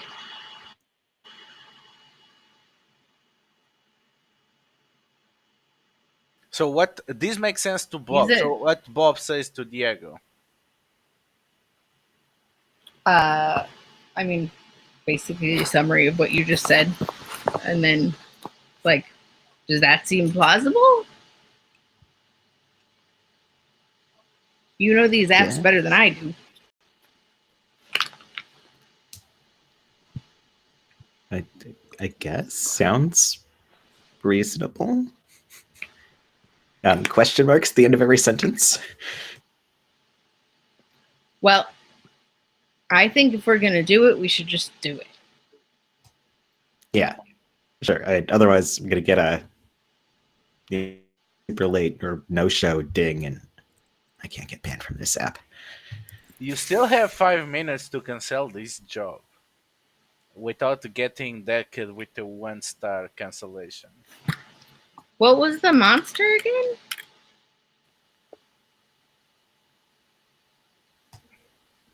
Or what does the actual ad say? Like the text? Does Yeah, it... they had to find out which monster has been dumping bodies on the sanatorium and deal with it.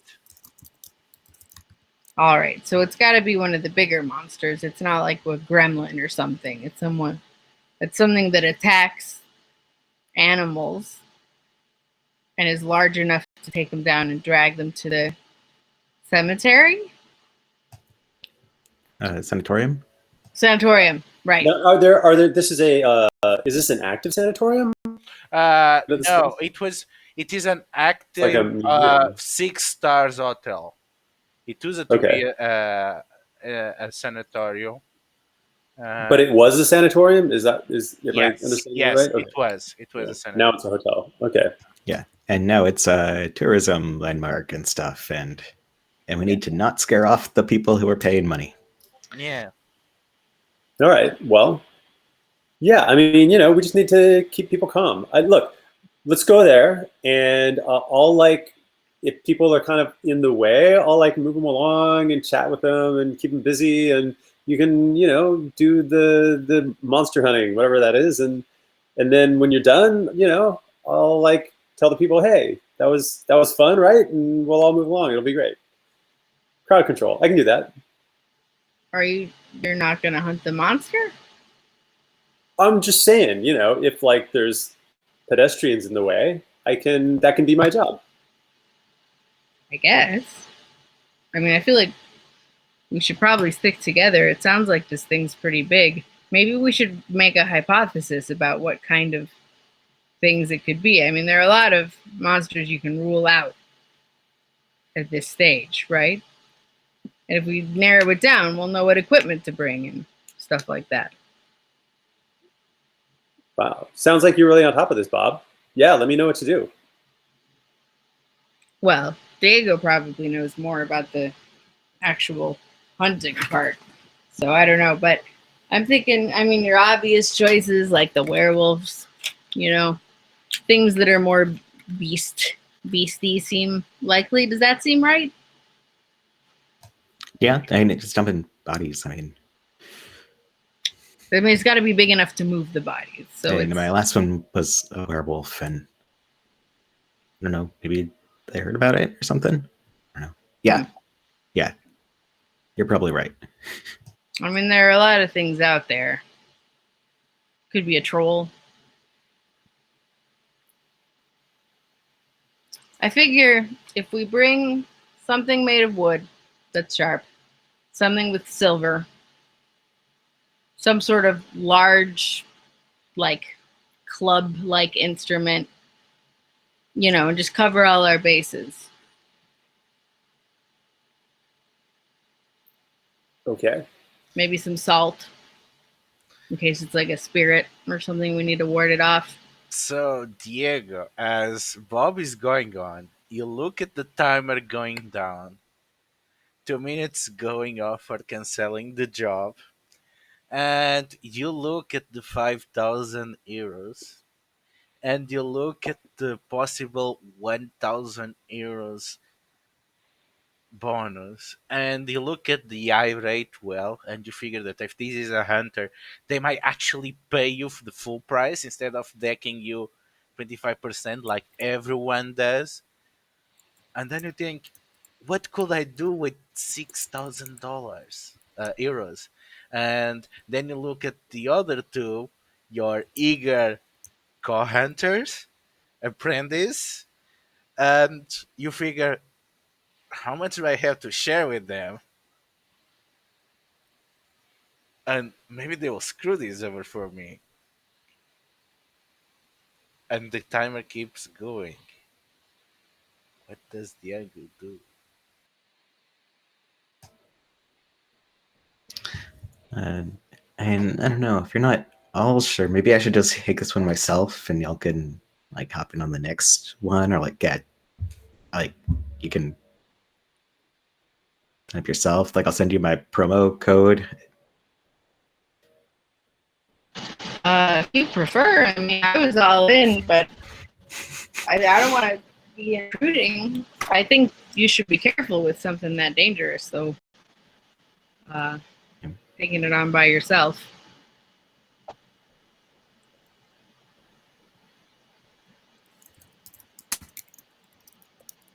I mean, I'm happy you're here at the club. I could play trivia night all night, so don't worry about me. If you don't want company, it's not a big deal. Yeah. Well, and if you're playing trivia night all night, you're gonna clean the bar out probably.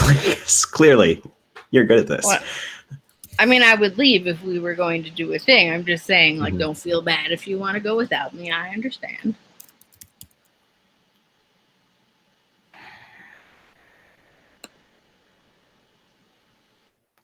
Gonna look at them both and try to size up whether they are useful hunters or will be dead weight. And maybe how much or how little you can offer them. Mm-hmm.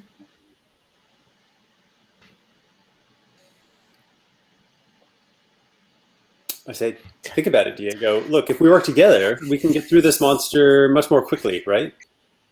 Okay. Teamwork. Then you can get a good rating. Yeah. Besides, I'd love to learn how this goes. I mean, if it turns out to be something useful, I could use some extra money. That's for sure. Yeah, I mean, who can use some extra? So let's say, like, if this does go off well, I get a good rating, and I mean, there's a bonus for keeping it quiet. We can just split it 3 ways, and everything's cool. If we tank my star percentage, though, that's gonna suck.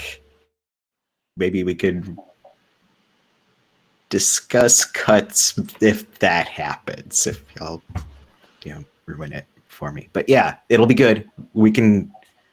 Yeah, y'all know where this place is, right? Like, does someone? I mean, I assume the address or location is in the ad, right? It's a landmark of the city. It's a landmark. Yeah, everyone knows where it is. I'm picturing it like up on a hill, like very, it's kind of majestic and eerie looking. So maybe something overlooking the sea. Yeah, Wait. it's on the mountain. It has both the face overlooking the sea and a more private side that extends into the mountain. Nice. Well, shall we clear out our tabs? Let's. Yeah, I'll get this one. I I open up my wallet and I like take out the little bit of cash that I have left and pay for the close the tab. Hey, thanks. That's awful nice of you. Wow, love hanging out with my friends.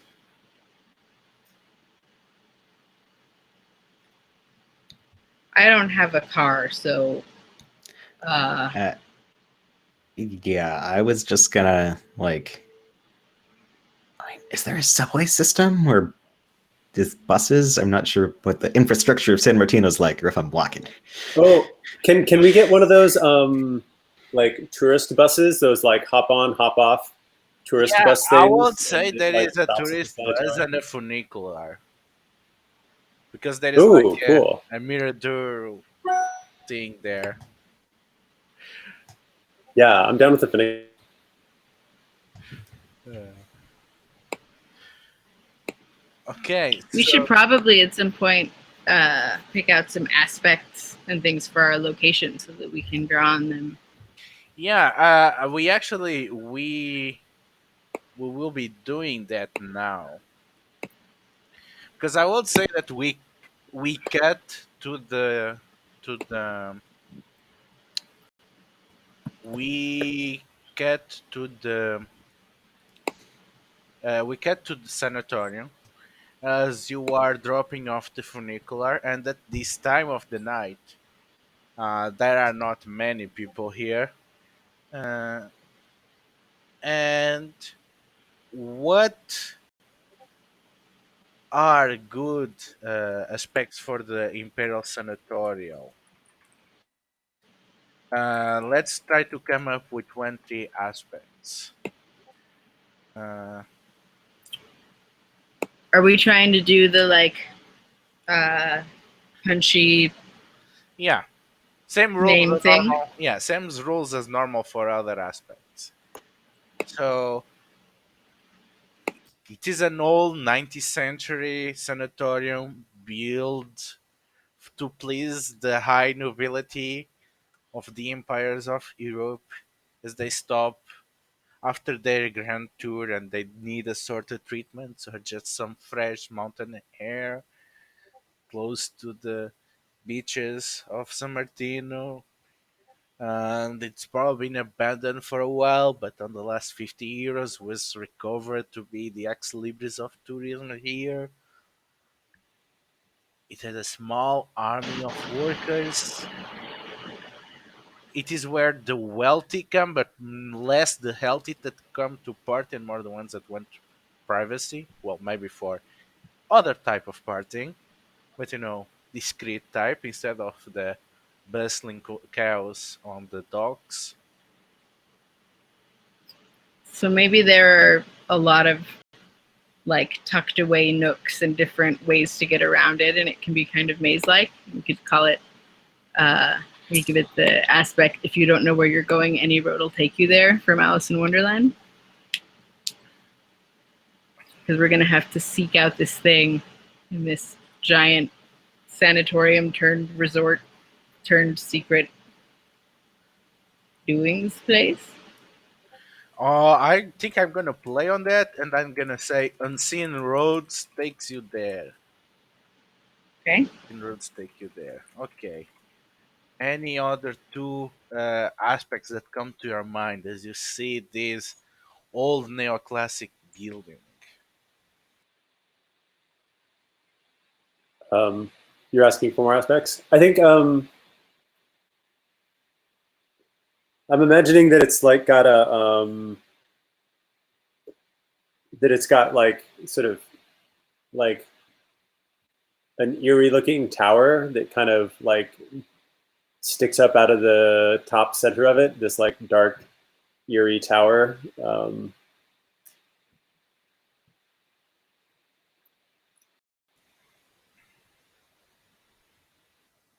Maybe like a What's like the punchy phrase that disquieting. But maybe was the tower restored, or is an old part of the structure that is not being rehabilitated? Oh, that's interesting. Yeah, maybe it's not hasn't all been restored. Maybe some of it's been restored as a hotel and some of it hasn't. So like I'm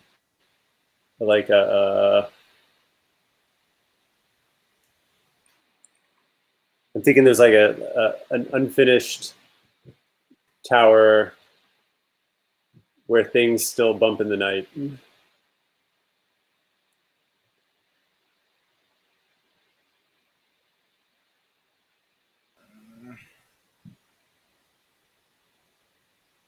What is the English word for the scaffold? I think I'm gonna say disregard the dark tower and its ominous scaffold. I didn't hear all that. Can you say that again? Uh, Disregard the dark tower and its ominous scaffold. You know, like it seems Ominous to be scaffolds. on repair for a long time and no progress is being made, and you never see any true crews working around. Yeah. Nice. There's something weird happening with this app where like my video is uninterrupted and I'll see you talking, Ludo, but I'll only hear like 2 out of 3 sentences.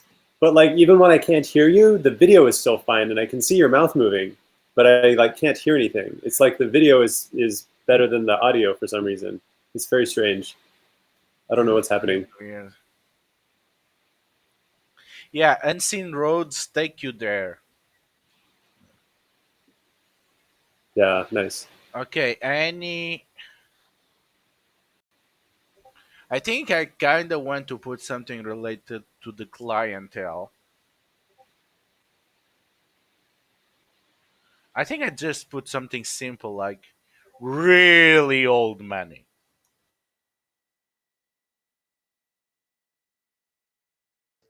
Yeah, I'm 100% down for that. Yeah. So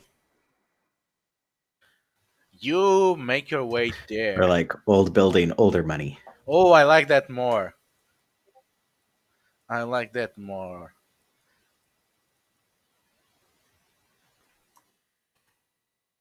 Old building, older money. Okay, so we arrived there, and you know that thing when you live on a place which you never visit the landmarks unless someone from outside comes. So, has any of you actually come up all the way up here before?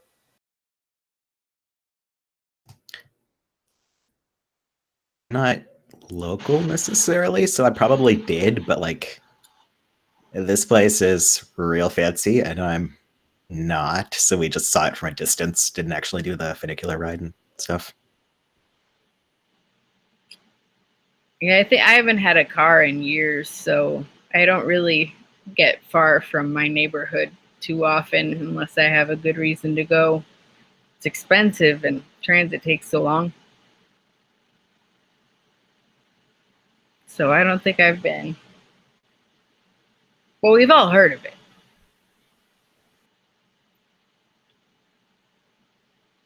And Julian, most of the time they hand pick their staff, and it seems to be only people that work at them for a while.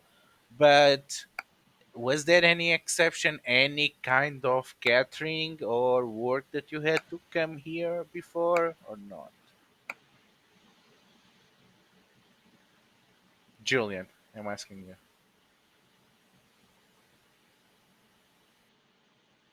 Maybe he can't hear. I think you cannot hear again. Did you ask me if I'd been there before? Yeah, because usually they don't hire outsiders, but maybe there was some exceptional circumstance that you went there to gather or tend bar or something. Has it happened before?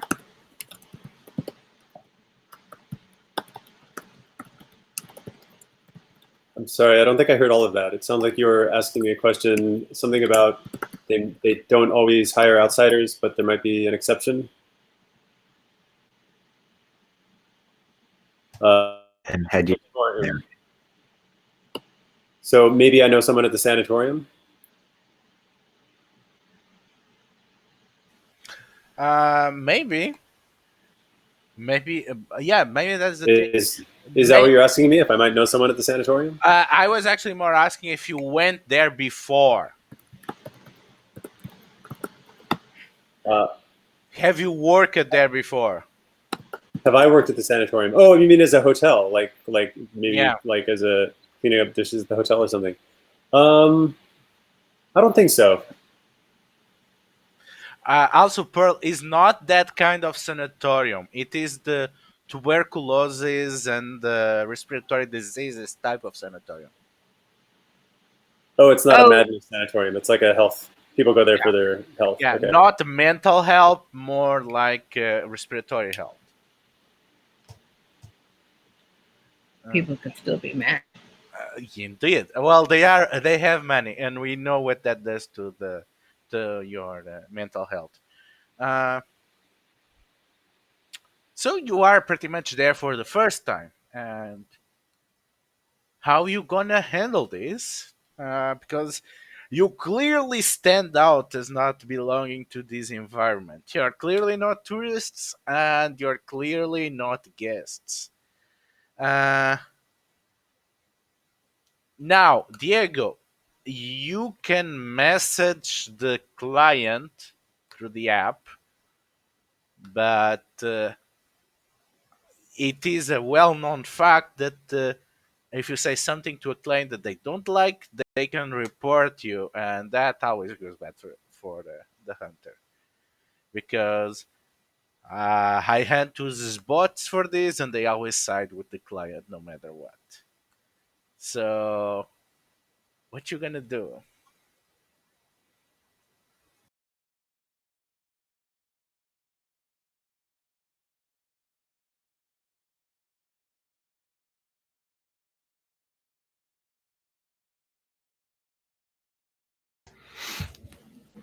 So the job I accepted just said that there was, I mean, this location and monsters, but it didn't indicate what sort of monster or where I should go about doing it. So clearly, they expect me to do the footwork myself. So I don't think I'm gonna message them right away because they're gonna expect me to be on it. And they probably would get annoyed if I had a bunch of questions or something, because then why not do it themselves? They're a big to-do hunter. So instead, we should investigate, like Scooby Gang style.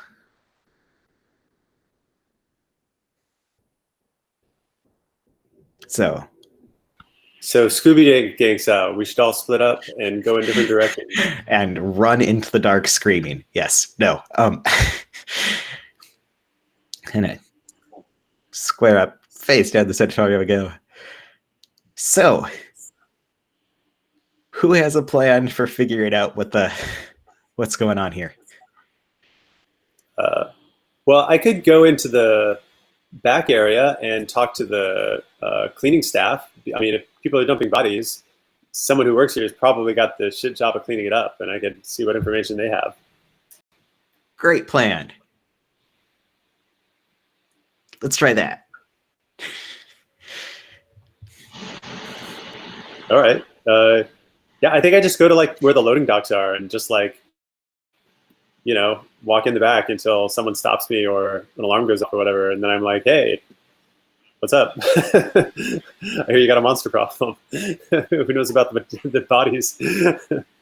Are you trying to impersonate someone?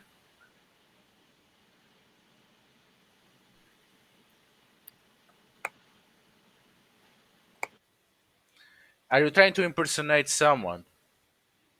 Impersonate? Yeah. No, I don't think I'm trying to impersonate anyone. Actually, I think I'm just trying to be authentic. Actually, I think I'm just trying to like go find someone who works in the back and be like, hey, I know you've been having trouble with some bodies. I'm here to help. Like, who's doing that? I think if I just like, I think I figure like if I just walk in like, hey, I know you're a service industry person. I know you got problems. Like, I'm here to help somebody. Like, where's the guy I'm supposed to talk to help with this? Right? They're gonna be like, someone's just gonna be like, oh yeah, that's whoever. They're like, they've been complaining about that being a pain in the ass. Go talk to them about it. Right? Okay. I feel like I'll Before just be honest. okay, before anything, is there anything that you would like to happen on the scene? Because another way which you can spend a fate point is to add a detail to a scene. So do you want to add a detail to the scene before we go on? And anyone can spend a fate point to add a detail that they think might be interesting as you go through the cleaning staff entrance. Um, yeah, maybe the cleaning staff are like overworked. Okay, so you can spend. Spending a fate point to make that a detail of the fiction. Are you spending a fate point on that? Like, is that becoming an important aspect of the mystery? I mean, not necessarily the mystery, but it's like something that we can take advantage of if we want to. Okay, Um, okay. So then we put the token in like the main pool, right? Yeah, just give a token to me on to the opposition. yeah, so I can take a token and put that in then. Yeah, So I'll add one of my tokens. yeah. Okay, so I was actually going to be make this much harder, but you only need to overcome a passive defense of 2. People are just going all around, and clearly they are overworked. Not everyone is on the uniform. Most of the people have not even the time for that, so a lot of people are only wearing a apron over their normal clothes. Half of them are missing their name tags, and because they are working outside of sight from the guests, uh, nobody is bothering them with that. So it's going to be actually easier for the 3 of you to sleep past. So you need to beat an overcome action of 2. So what skill are you using to overcome this? I'm sorry. So what do I need to overcome exactly? Getting into the building discreetly is going to be a difficult too. So you need to overcome. Discreetly. Yeah. Okay. I mean, I think the. I mean, I think our my plan is to not be discreet, but to just be like, yeah, we're here to fix your problem. Yeah. Like Yeah. like a plumber shows up and there's like, hey, I hear that you've got flooding in the kitchen. Like, show me the way, right? I feel like it's that kind of thing.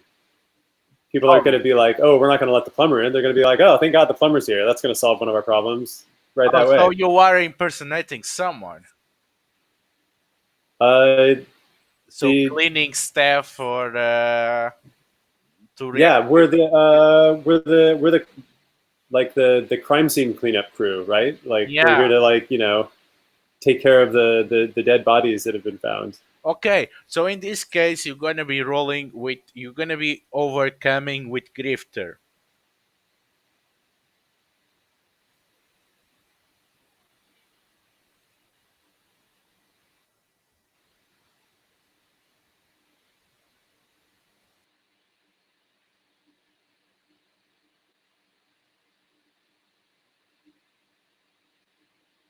How are the others with grifter anyway? I don't have Grifter. Yeah. I would probably use investigator to try to find an area that wasn't busy and look around. Oh, But that's I'm going to actually let Julian complete his action first. no, actually, you're gonna go first because you might help Justin. You are creating an advantage with knowledge, and Oh, the difficulty is gonna be 2. okay. So I So will use is at a level, what, 3?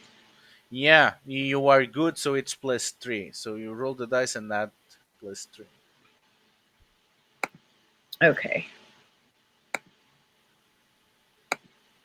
And it's just the one. No, it's supposed to be fate dice, right? Oh, they're at the It's bottom, 4 right? fate Okay. dice. Yeah. Yeah, I just have to move them up where I can actually see them. Sorry. Okay.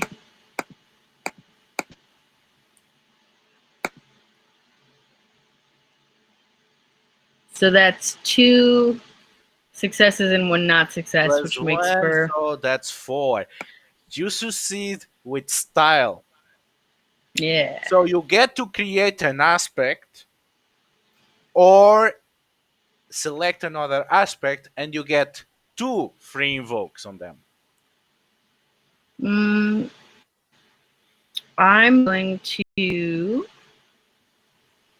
uh, use unseen roads take you there so that I can use 2 advantage things rather than inventing a new one. Okay, so you get two invokes there for both. Yeah, to Okay. find. Okay, that's good. So Julian, you're gonna be grifting and you don't really have help of many people, but you can probably have some free invokes that will be used for you. So how much you have on grifter?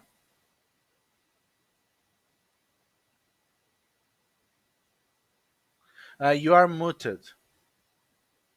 Walter, you are muted.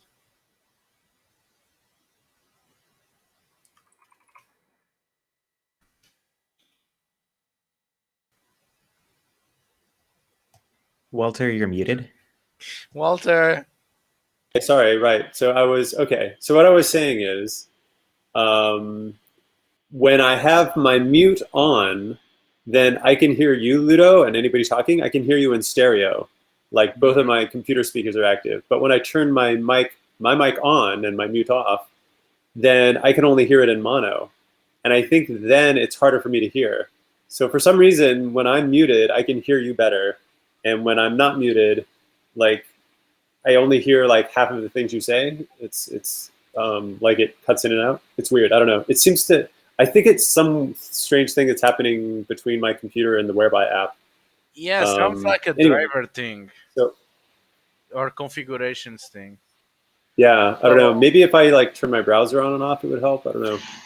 maybe. But I did find in the settings, if you go to advanced, mobile mode limits the stream resolution along with other resource consumption optimizations advanced. I don't see advanced. that you can turn on. Where's advanced? Uh, so the At the little top of the Oh, screen, screen there's a thing, gear. it says advanced, and then and then what? It says mobile mode. yeah, Turn mobile mode that on. seems to limit. I'm just guessing. It says it limits how much of the resources it takes up. So maybe that would. Okay, I'll try that. It says I have to reload to update. I'll hit it now and see what happens. Okay. Okay. Otherwise, maybe he has a headset. Maybe. How is it Yeah. now? I don't know. We'll see. It's fine at the moment. Okay. So, So how is your grifting? how is my grifting? It's pretty good. It's fair, right? So I think that means I get a +2. Yeah, and you probably can get some free invokes there to help. And Yeah. again, the difficulty is only 2. So I already spent a fate point to add the aspect that the staff is overworked, right? Yeah, that's why the So, difficulty is 2. But you oh, can that spend. already lowered the difficulty. Yeah, but you Okay. can. But again, that is there, so you can spend fate points to use that. Okay, cool. Okay, then yeah. So let's see. Re-invokes that you don't need to use fate points for, specifically on the aspect unseen roads take you there. Yeah, so take that into consideration. But Oh, again, okay, so for unseen roads take you there, I don't need to spend a fate point. yeah, if you use that aspect, but you need to invoke it anyway. Oh, I need to invoke it with a fate point. No, no, no. You just need to say how you invoke it. How I invoke it, right? Yeah, Okay. because you don't need to Uh, spend a fate point. Just fiction. okay. Um, yeah. So let's see. So I think I'll. Okay. Well. Oh, and I can roll first, right? I think I Yeah, can you. roll, and then I No, can no. You roll go first. That's if the I need great to. So okay, advantage. I'll go ahead and roll. See what happens, because who knows? Maybe it'll work. Maybe my grifter is good enough. Bing. So I rolled. Oh, wow. Okay, I rolled Yeah, a you got 3. 4. I got a great roll. And then, yeah, +1 with my grifter. No, I got +2 for my grifter. So I have a total of 5. No, you have a total of 4. You have a one minus. So you Oh, have you're right. Only +2. yeah. Okay, yeah, you're right. +4. So Okay. 4, but yeah, it's enough to beat it. So you overcome it. So you get what you want. So tell us what you wanted to get from being the cleanup service. Uh, oh, yeah. So basically, I figure, like, so these bodies are showing up.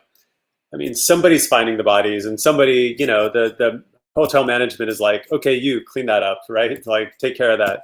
So I want to find out who that person is and go talk to them. And I'm imagining I'm like, oh, hey, I'm here to help with the unfortunate cleanups that have been happening. Just if you could just take me to the person who's in charge of that. We're here to make we're here to fix that up. We're we're the fixers. Yeah, and they cart you around, and you cross a massive. Again, what is the English word? Where you put the wine underground? Oh, the wine cellar. Wine cellar. That's There's a the very sommelier is the guy in charge of it. yeah, that's true. Uh, so they take you to a massive wine cellar. It is full of old bottles, and is that a bunch of amphorae against the corner? And then you have a well, which seems to be full of fresh water, and there is another set of staircases, and it's going deeper into what seems to be a half collapsed cellar, and you can smell you can smell putrefied meat coming from underneath. And the servant that guides you just say, "Oh, it's awful. It has been here for days. Some cat must be dragged something, and it keeps piling up, and we cannot figure out where it is and clean it up. And I had to go." And they go and grab one of the wine bottles and start running away back to their work. Nice. Say, hey, Bob, do you recognize that smell? Rotting meat?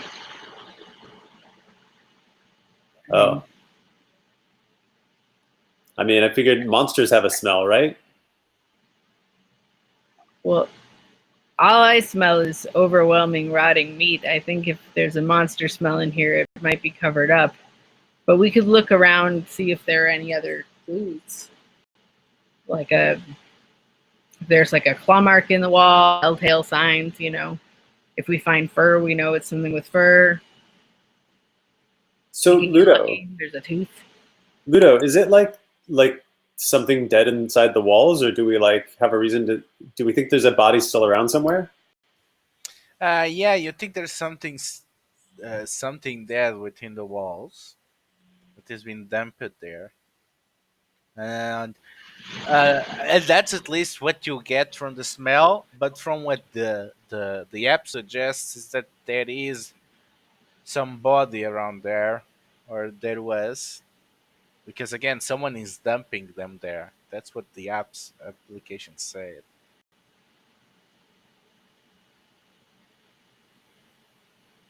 Yeah.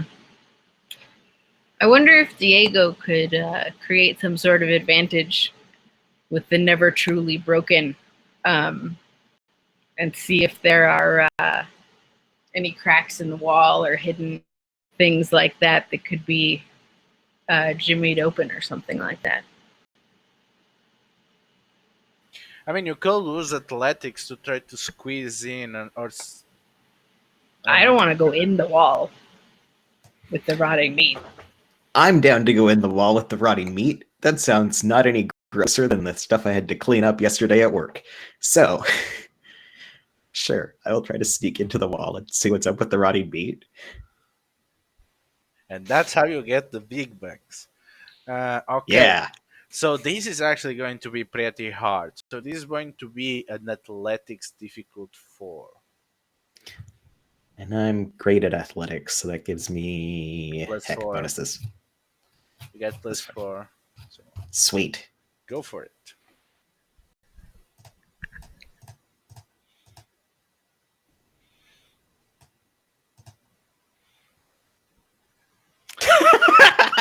I rolled totally flat, so I get exactly 4.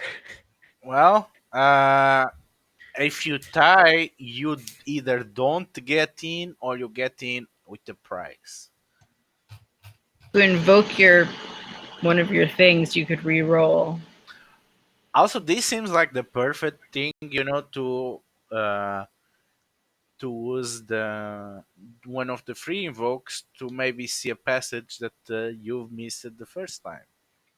Yeah, the unseen roads get you there. I can invoke for free, right? Yeah, Because it exists.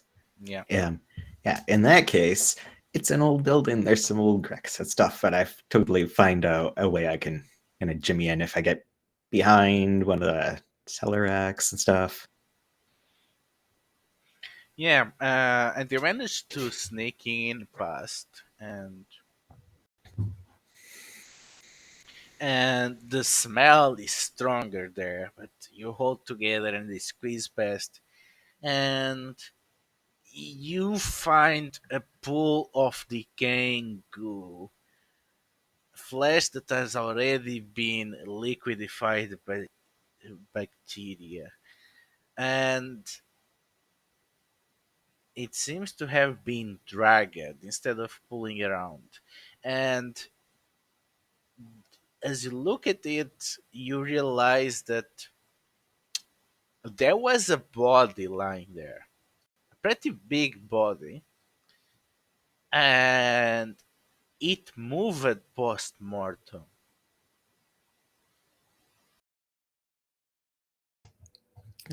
Pinch my nose and It take a moved picture with my or camera. it was moved. Well, you can see the oozing, decomposing part leaving a trail, and the trail kind of match someone moving. Okay. So So it moved I'm gonna itself yell after back being through the dragged. wall Seems like it. that yeah, it was like dragged and moved or something. And it's real gross. I'm gonna take a picture so you can see it without coming in here yourself. I appreciate it, Wow, bud. that sounds disgusting. Yeah, it's real liquid. Maybe I'm you not sure should how it would get not this melted down that quickly. not touch it. I'm thinking. Can you give me a difficult uh, 2 medical check? And I have +2 to medic, I think. Yes, you do. Except I rolled -2. Okay, is there You any can aspect spend that you can invoke? I am going to invoke kindergarten teacher friend because I have seen many a gross substance in my day and I'm familiar with their substances. Okay, so give me a fate point. Oh, also, wait. There's before you give a fate point. I can once per session. I can, if a team member is suffering emotional or mental stress on the job. Before they roll, they have to do this. Never mind. Yeah. Okay. This would have been decided before you rolled, so it doesn't matter. Okay, so you want to reroll or you want the +2? I'll re-roll. Why not? I'll risk Yeah. horrible failure.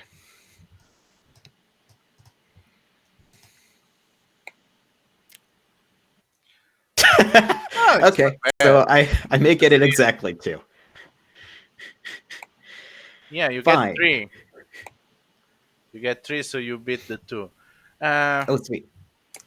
uh, you look at it and the pattern, and you realize that there's no mistake.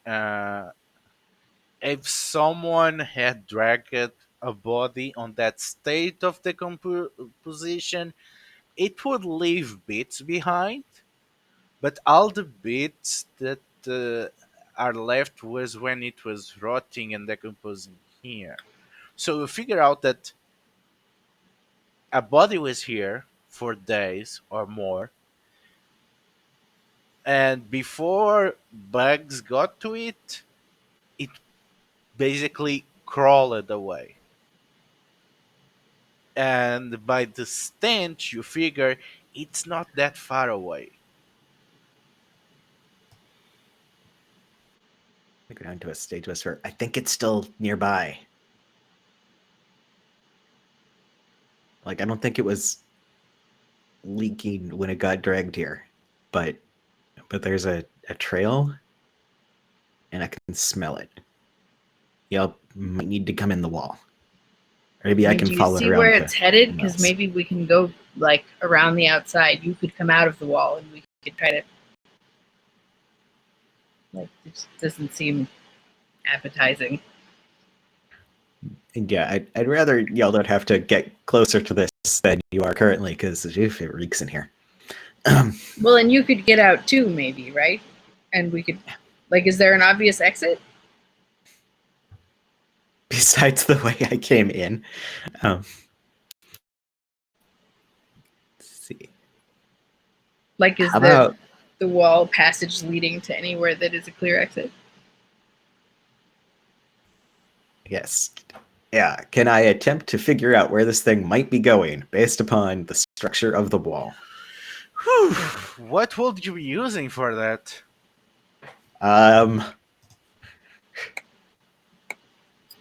Maybe I could try from the outside. Like, if you tell Maybe me you what can try direction from it the is, I outside. could use True, because you're the investigate skill. And you can Yeah. you can send a photo of whatever you're seeing. So yeah.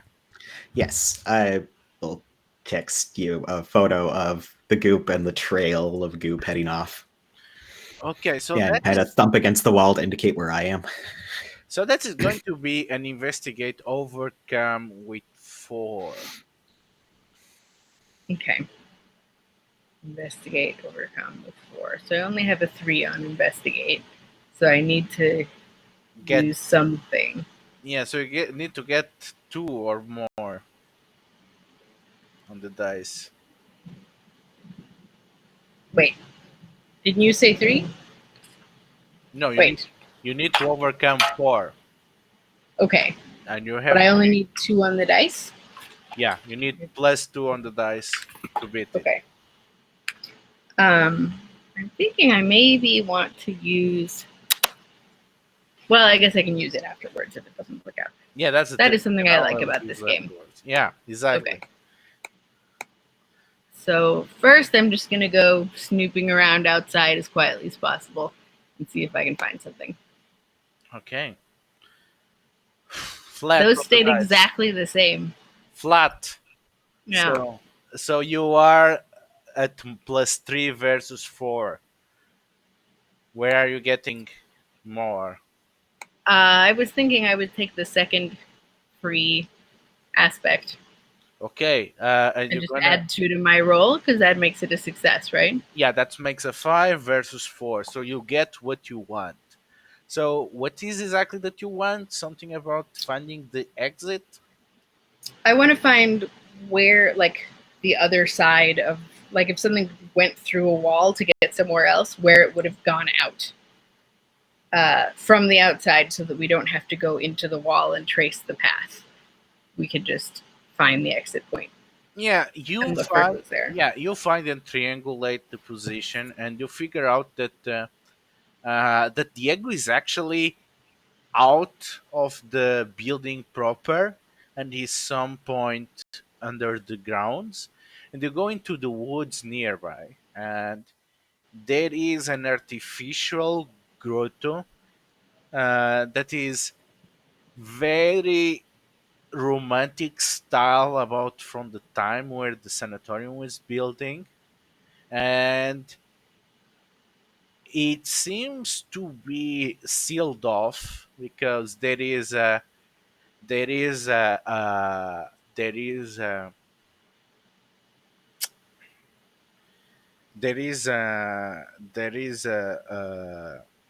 fence and a door with a warning in 5 different languages, saying that there is danger of rock falls, and do not wander into the trails.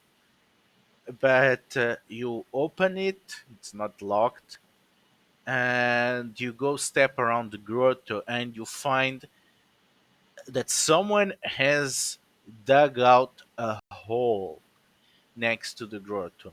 And not only can you smell carrion, you can see the bodies of many small birds and mammals laying around in different stages. So I'm going to text Diego and tell him he should leave the wall and come out to this location, and not to continue wading through disgusting goo.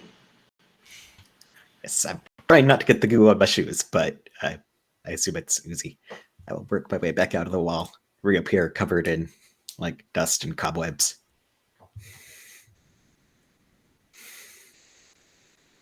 So I feel like this is a clue. A hole, a lot of dead animals, still no body. Um, so I'm trying to think, what action? We only have 4 actions we can take, right? It's like we can overcome an obstacle, create an advantage, attack, or defend. Yeah. Would overcoming an obstacle be like we don't have any idea what's going on? Could we use that as like an investigate move? Yeah, you can use as an investigate to learn more. I might spend a fate point because I have various moves that make me able to state things about the fiction and they have to be true. Okay, so what is it now? So I'm going to use trivia. I think you want to use elementary. Yeah. And I'm going to announce that just the other day, I saw a documentary about a creature that feeds on both humans and animals, and that its saliva is caustic and causes tissue breakdown. And that they tend to make, they live in holes in the ground and they make decoy holes. So this hole is probably one of the decoy holes, and it's probably hiding somewhere in a hole in the ground nearby.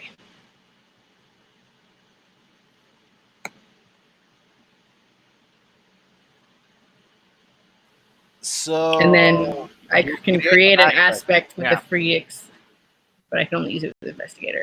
So I move my little token over to the pile. Uh, so I'm going to call the aspect whack-a-mole.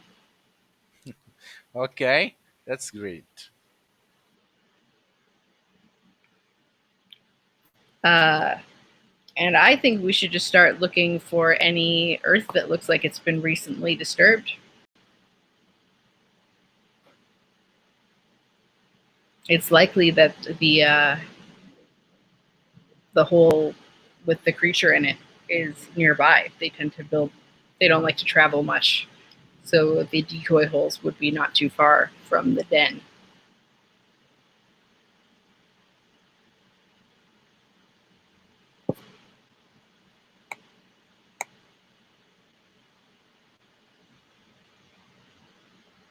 Anybody?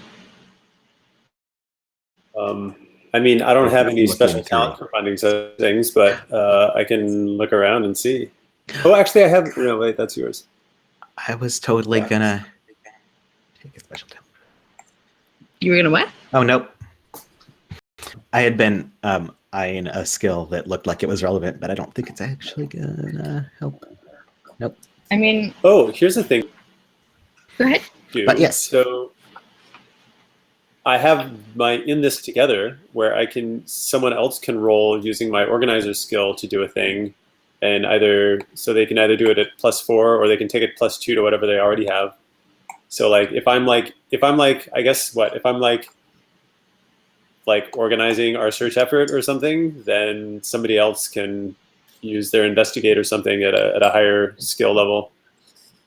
I could maybe do that, and don't know where the den is, so I could do an overcome an obstacle for us to find this den. Yeah, that sounds like an investigate overcome. And you're better at investigate than I am. Yeah, I've got a 3 on that one. Okay, and you could take +2 if I use my organizer thing. What is it? My in this together. Well, and I already have. I have a you free to- invoke already because of my last move. But you can only use that on investigate. I am investigating. So what are you trying exactly to find? I'm trying to find places where it looks like the earth has been disturbed, where there might, like if someone dug a hole recently and covered it up again, where it looks like we might dig and find the creature. Okay. I feel like at some point I probably could have used the know stuff skill, but I still don't quite understand it. So for right now, I'm just thinking overcome an obstacle using investigator to find the hole. Okay, so you're gonna be rolling. You're gonna be rolling. It is going to be an opposite roll, Okay. and you're gonna be rolling investigator. Yes. So I have level 3 in that, I guess. Does that mean I roll 3 die? Just want to make sure I No, you remember how. always roll 4 die and then you add. Oh, right. Okay. Did you just roll those? Is that your... No, it was your Okay. last roll. Okay. I haven't rolled yet for this one, so... So I got 3 successes on the dice, plus... No, you got 2 successes on the dice. I have 3 pluses and a minus. Oh, right, the minus cancels one out. So 2 on the dice and 3 on my investigate. So 5. So you have 5. Okay, let me roll. Okay, you're rolling against 3. So I won. So you won. So you look around and you found a, a hole that has been recently dug, and the hurt is still harm, and you can see the markings of claws around it. All right. And So I... at this moment, you have a terrible realization, and uh, I'm gonna imperil you. I'm gonna give you a fate point, and I'm gonna present you 2 options, both of them bad. Yep. You just realized that some of the markings on the claws were made after the hole was covered up, which means the creature is not alone. There's at least two of them, and you have two choices. You either distract the creature on your own, or you gonna endanger the other two because the creature will get to them before you are able to warn it. Well, I would never endanger my teammates, so I think I have to take the first option. Okay. So how you gonna distract this creature that you know that is lurking around? Uh, can I use the know stuff skill? What is the field of knowledge that you want to create as an aspect?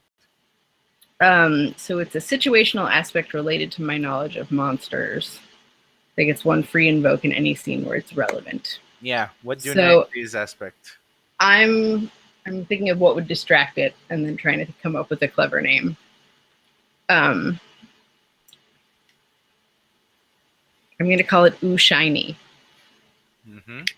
and say that these things are attracted to anything sparkly or shiny. And because I was mentioned in the bar, bringing all of my different things that I thought could be useful, I do have some metal objects and a flashlight in my bag.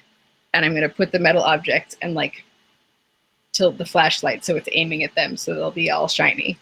And then try to run back to the others and Okay, explain what's going on.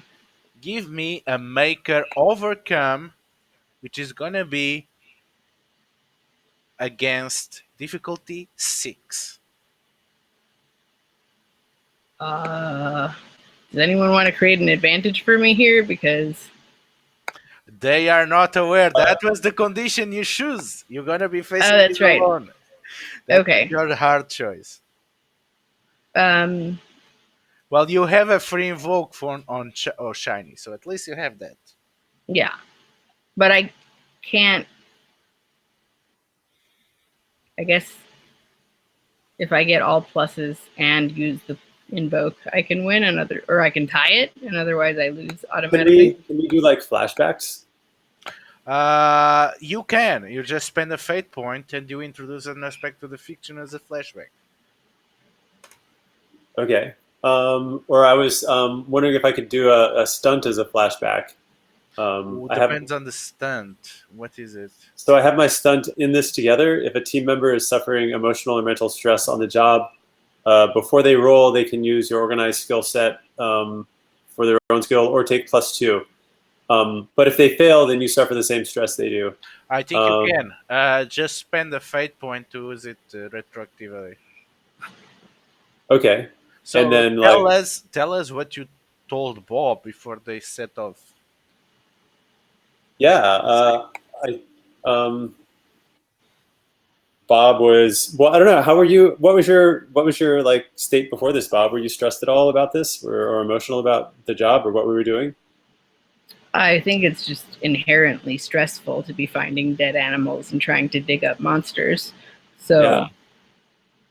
Yeah. So yeah, I think like when we get to this glade that Bob took us to, that I'm to the grotto. I say, wow, Bob, this is really awesome that you were able to find your way here and working together with Diego to do that. And I just want you to know that like I'm really digging the teamwork and I've got your back. thanks, Julian. I like to think that we're a good team, even though this is our first time working together. But still, every team's got to start with one gig, right? Yeah, absolutely. And this I'm feeling tight with you guys. All right, let's find that hole. Okay, so I'll move a fate point in. And then I guess you probably want to roll with a +2, right? Because you probably already have. What's your skill for this? You already have like a 3 or something. I only have a 2 in what? A I 2. thought you Okay. were better at maker. Hmm. Okay, so then you get to add 2 more to that. So now you're at 4. Yeah, so you're at 4. Still need to beat the and 6. I do Oh, but have you still need a 6 and you're also. only at 4. I have an invoke, also a free invoke on this, but I can Cool. add 2 more if necessary. So.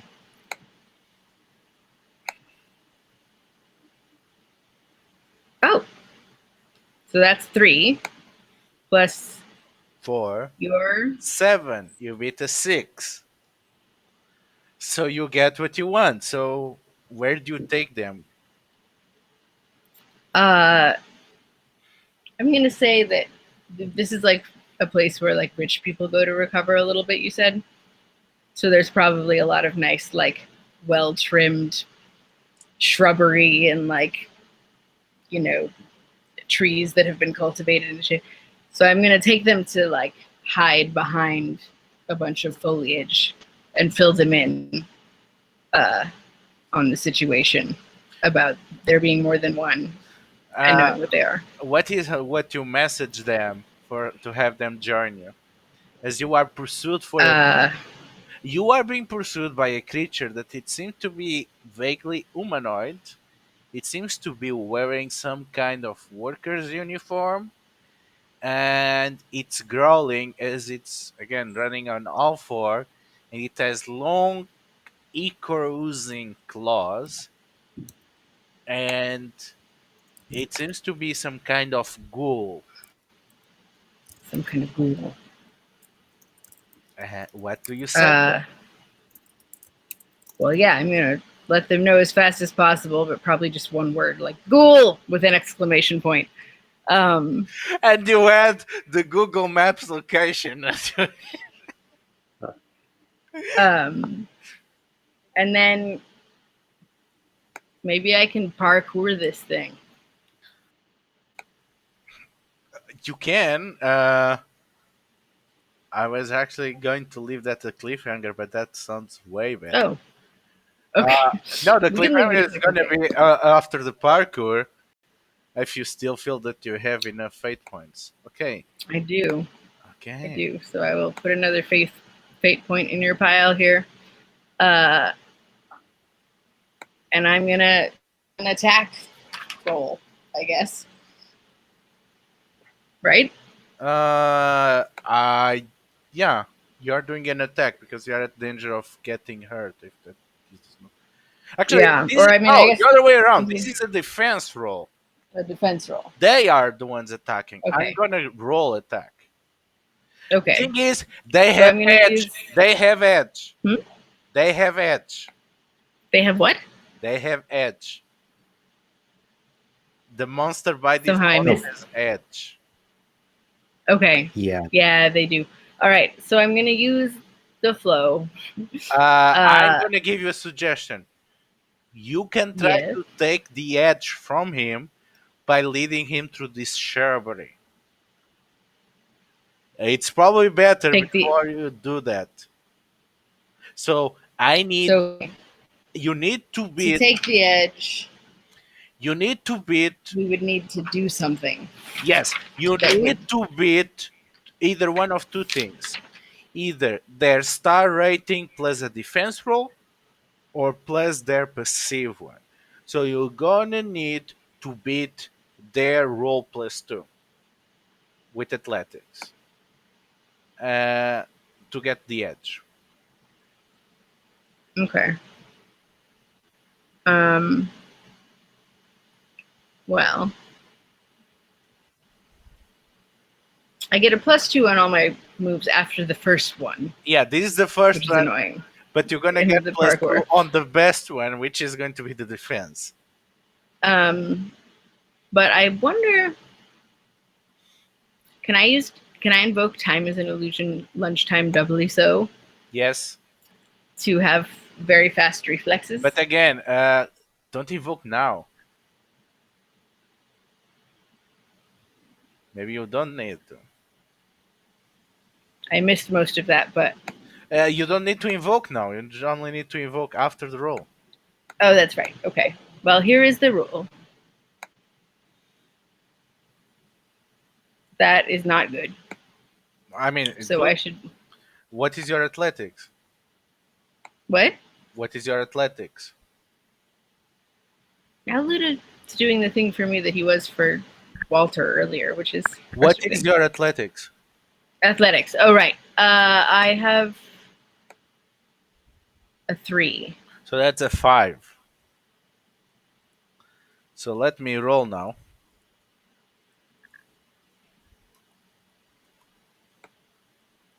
I bother. Can you type it into the chat? I like what I caught Walter's every other word issue. They have a 10. A 10? Yeah. Again, they have edge. So Yeah, I know they have edge. yeah. So But you they have rolled a 6 5 on the edge, versus which a was 10. unlikely. Yeah. All right. So, trying to think of what would be the best thing to do. I have. I can invoke the time as an illusion and re-roll, but Reroll is unlikely to help you. I don't think I can get a higher than a 7. So, Cannot you tag other 2 what about take other 2? with other aspects you have? Um, I mean, perfect comedic timing if I happen to swing down from a tree right at the moment to like kick him in the face and have him spin head over heels. I would think Well, that was hilarious. Bob you would think don't that was have the hilarious. pre-invoke anymore, but you can spend a fate point to tag oh shiny. Oh yeah. So that's 2. Can you get another one? Okay. Can somebody type things into the chat for me? I'm missing so many words. I'm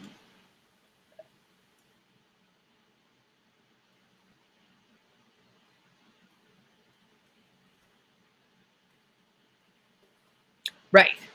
Um. So there's Ooh Shiny. There's Time is an Illusion. Lunchtime doubly so. Uh. What else can I tag? I don't get a +2 till my second move, right? Oh, the location ones. What was the other one besides?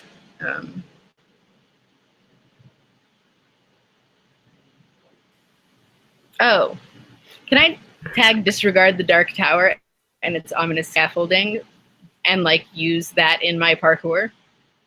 Yes, I'm gonna exactly. actively not Exactly. disregard the dark You tower. go there and you lose him on the scaffold and you get the jump on him.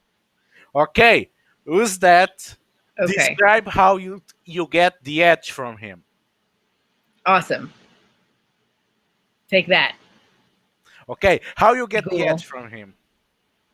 So yeah, luckily the dark tower is very nearby, and because it is in a state of disrepair, it's actually quite easy to sort of scramble up because there are like bricks sticking out at odd angles. And as a trained parkour person, I know exactly what to do. And then I'm gonna like grab the scaffolding and like swing off of it and land on top of it.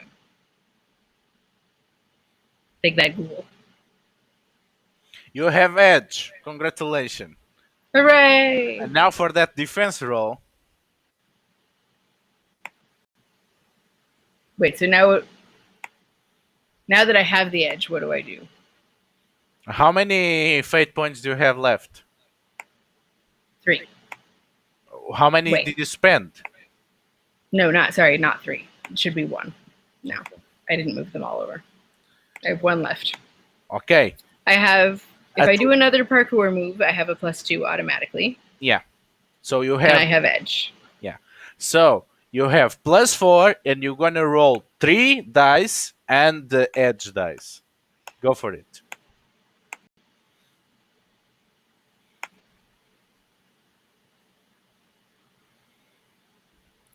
That's No, you 4, roll 5. with edge. You roll with edge. I did. No, you did And not. I got You rolled the I got 4 a of 4. Oh, okay. So 4, 5, 6 minus 1 is 5, plus 2. You roll no. the 3 fate dice and then the edge Yeah. instead is of all what I 4 did. fate dice. Oh, okay. That is how Edge works, right? Yes. 3 fate dice in the edge rather than all Yes. 4? Yes. Okay, it just looked like you'd rolled all 4. but Yeah. Now I get it. So you got 10? So I got 4, 5, 6. 5 on the dice, plus 2 from the parkour. So plus 2 from Plus athletics. From 2. Ah, So 9. 3 for athletics. Oh, so 10. I'm at a level 3, so that is a 10. Okay, so that's a 10. So let's see if they are able to catch up with you.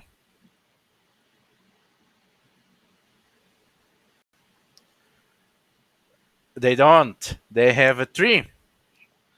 So you defense with advantage, which means you get the edge. The thing is, you don't get the edge for free. That is the first time you use it. So the next time you have the edge, you're gonna have to spend a fate point to use it. Right. But you Are end they up. not distracted by the shiny thing at all? I Oh, thought they I was are. successful Oh, on they that. are. That's the thing. This is a Okay. great success. You manage to restrain them inside the tower. Tell me how they are contained. Well, it's just the one that ran at me, right? Because the other one's underground. Mm-hmm. So I'd like to think I knocked it out by like swinging off the scaffolding and landing like by kicking it in the head. Well, you are able to knock him in, not exactly out. You still don't know exactly how to deal with it. But you have Anybody helping me out here, or am I just That's- gonna be like ninjaing it up while discovering all of the hiding places? That's and the thing. whatnot? I think this is going to be the cliffhanger. Is as you knock them inside the tower, the other two join you, and we're gonna pick up next week, and you're gonna start with the edge to use against this creature as you try to learn how to deal with it. And that's it. So before we go to stars and wishes, we have to take selfies. So there is the selfies that we take on at the end of a session is the big moods, the episode selfies. So you mark a big move with an expression like a smile, maybe a crying emoji, whatever. Uh, so basically, you think about something that happened this session and you add to your scrapbook with an emoji or an expression. And this basically is you can use big moods for advancement, or you can use big moods as a callback for a mechanical benefits. So let's go This is what I have so far. Okay, Oh, it's that's mirrored though. great. That's a great big move. Okay, so let's start. Bob, what is your big move?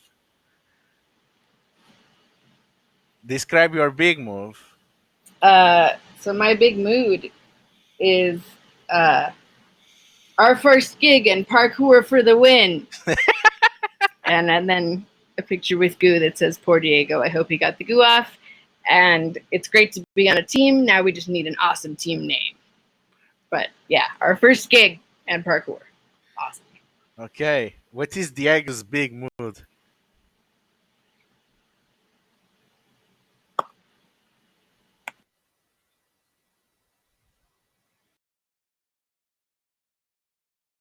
So I was trying to skip to that section in the book so I could read what it suggested they be, but it is taking me to the wrong thing.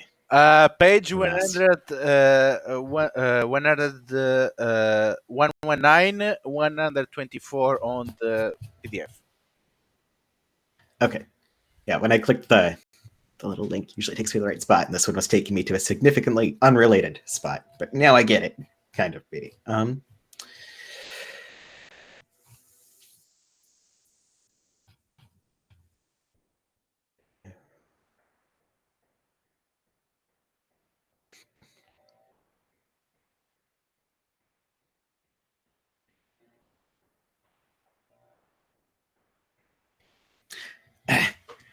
Well, if it's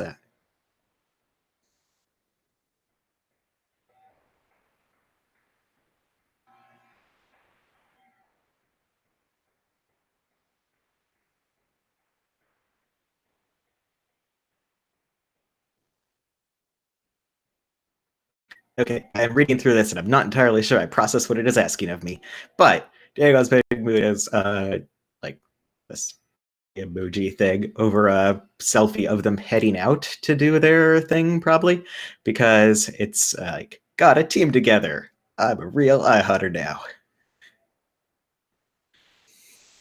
Also, they're all grown-ups. Ah, ah. Adult play date, big mood. Julian, what is Oh no, too real. uh, Julian? What is your big mood?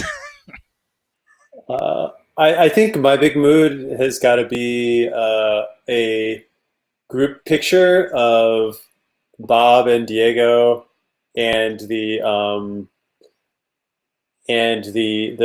sommelier who took us down here to where the horrible smell was before running off. And I think I like asked them to all like stand next to each other and smile. And the sommelier has this like disgusted look on his face because he can't stand the smell and he just wants to get out of there. And the caption I put for the making new friends. Okay, that's great. Uh, let's go around with stars. Pearl, stars.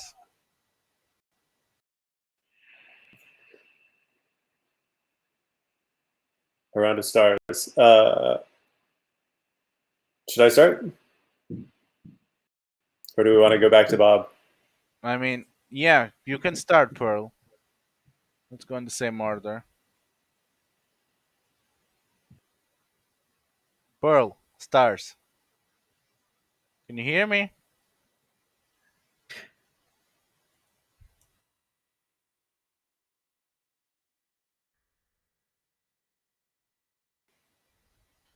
So, stars to Diego for being the only one of us with experience and yet somehow the most unconvinced every element of doing this.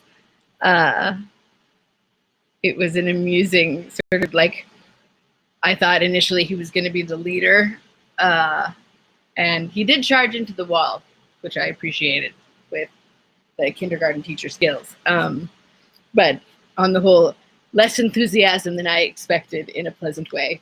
Um, and stars to Julian for going with his affable, sociable nature and just disregarding like anything about don't bother the staff or the guests, so just wandering in and talking to people anyway, and it worked out.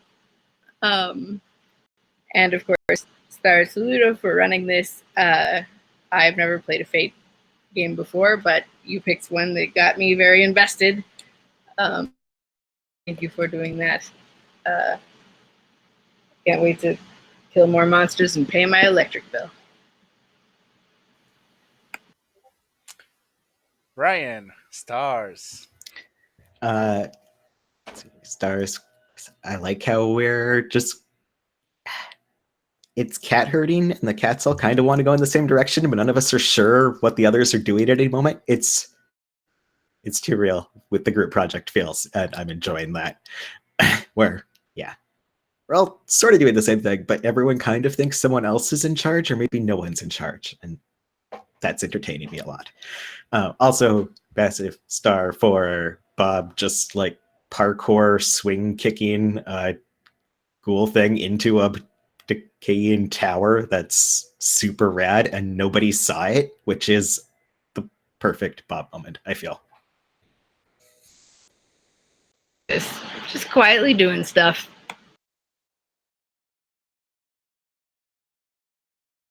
Okay, I'm up.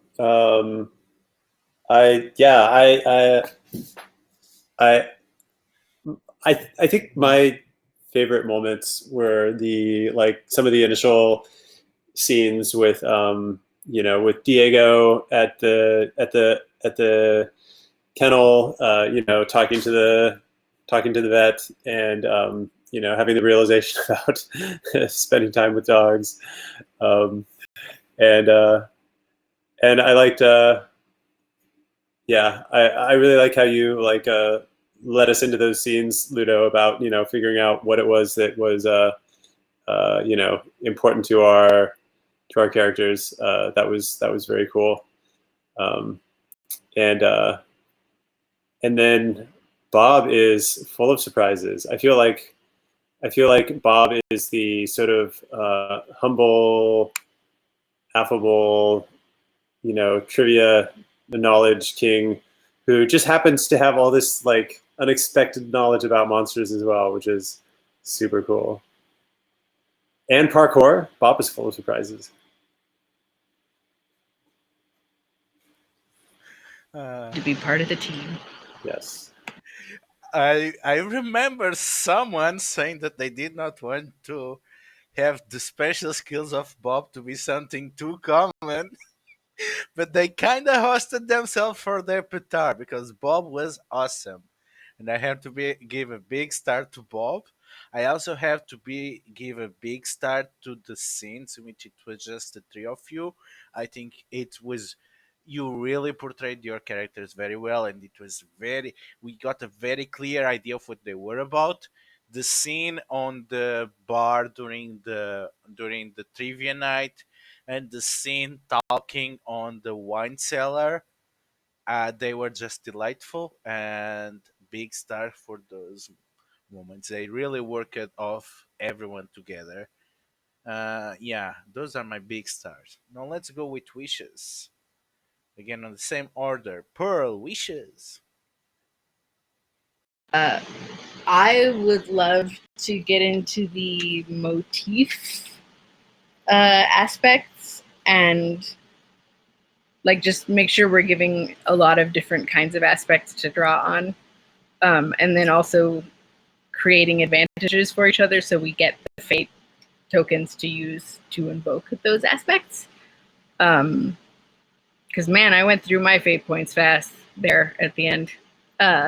So I think if we create enough aspects, character aspects, location aspects, and we probably don't want to create imperiling aspects ourselves, but if we create a bunch of them and then use them to create advantages, then we get to give each other extra tokens. And I really want to see what clever names everyone comes up with for the aspects. And I also would love to see if anybody else is going to do the scrapbook part of the character stuff. Ryan wishes. I guess self-wish. I'm sort of getting the flow of this. I would like to feel more comfortable with the system, which I didn't really expect to after one session of play, but goal for myself. I will get there.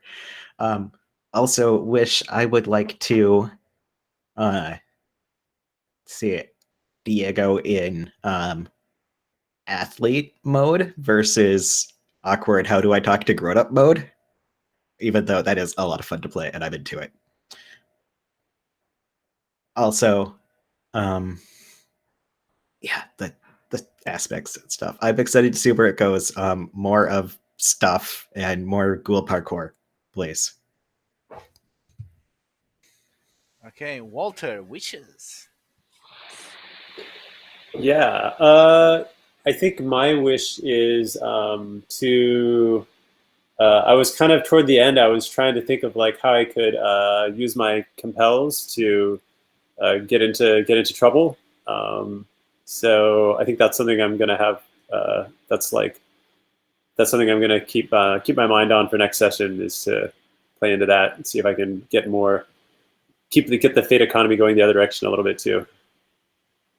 Yeah, which is actually something that iHunt does not get a lot, but you can self-compel.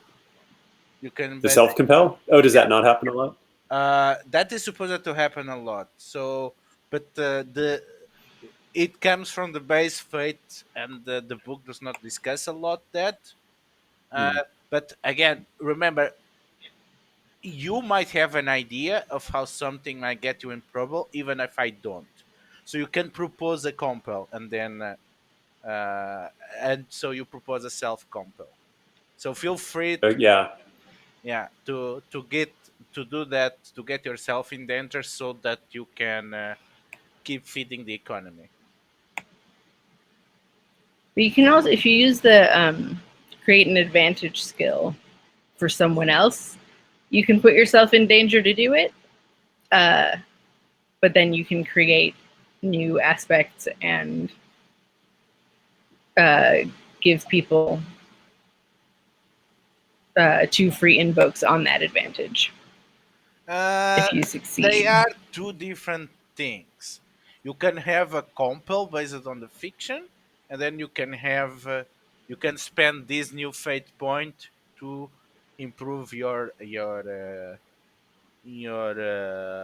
creating advantage. But yeah, again, if you feel, oh, I really could use a fate point now, you can say, well, how about this gets me into trouble, and I use this fate point for this role.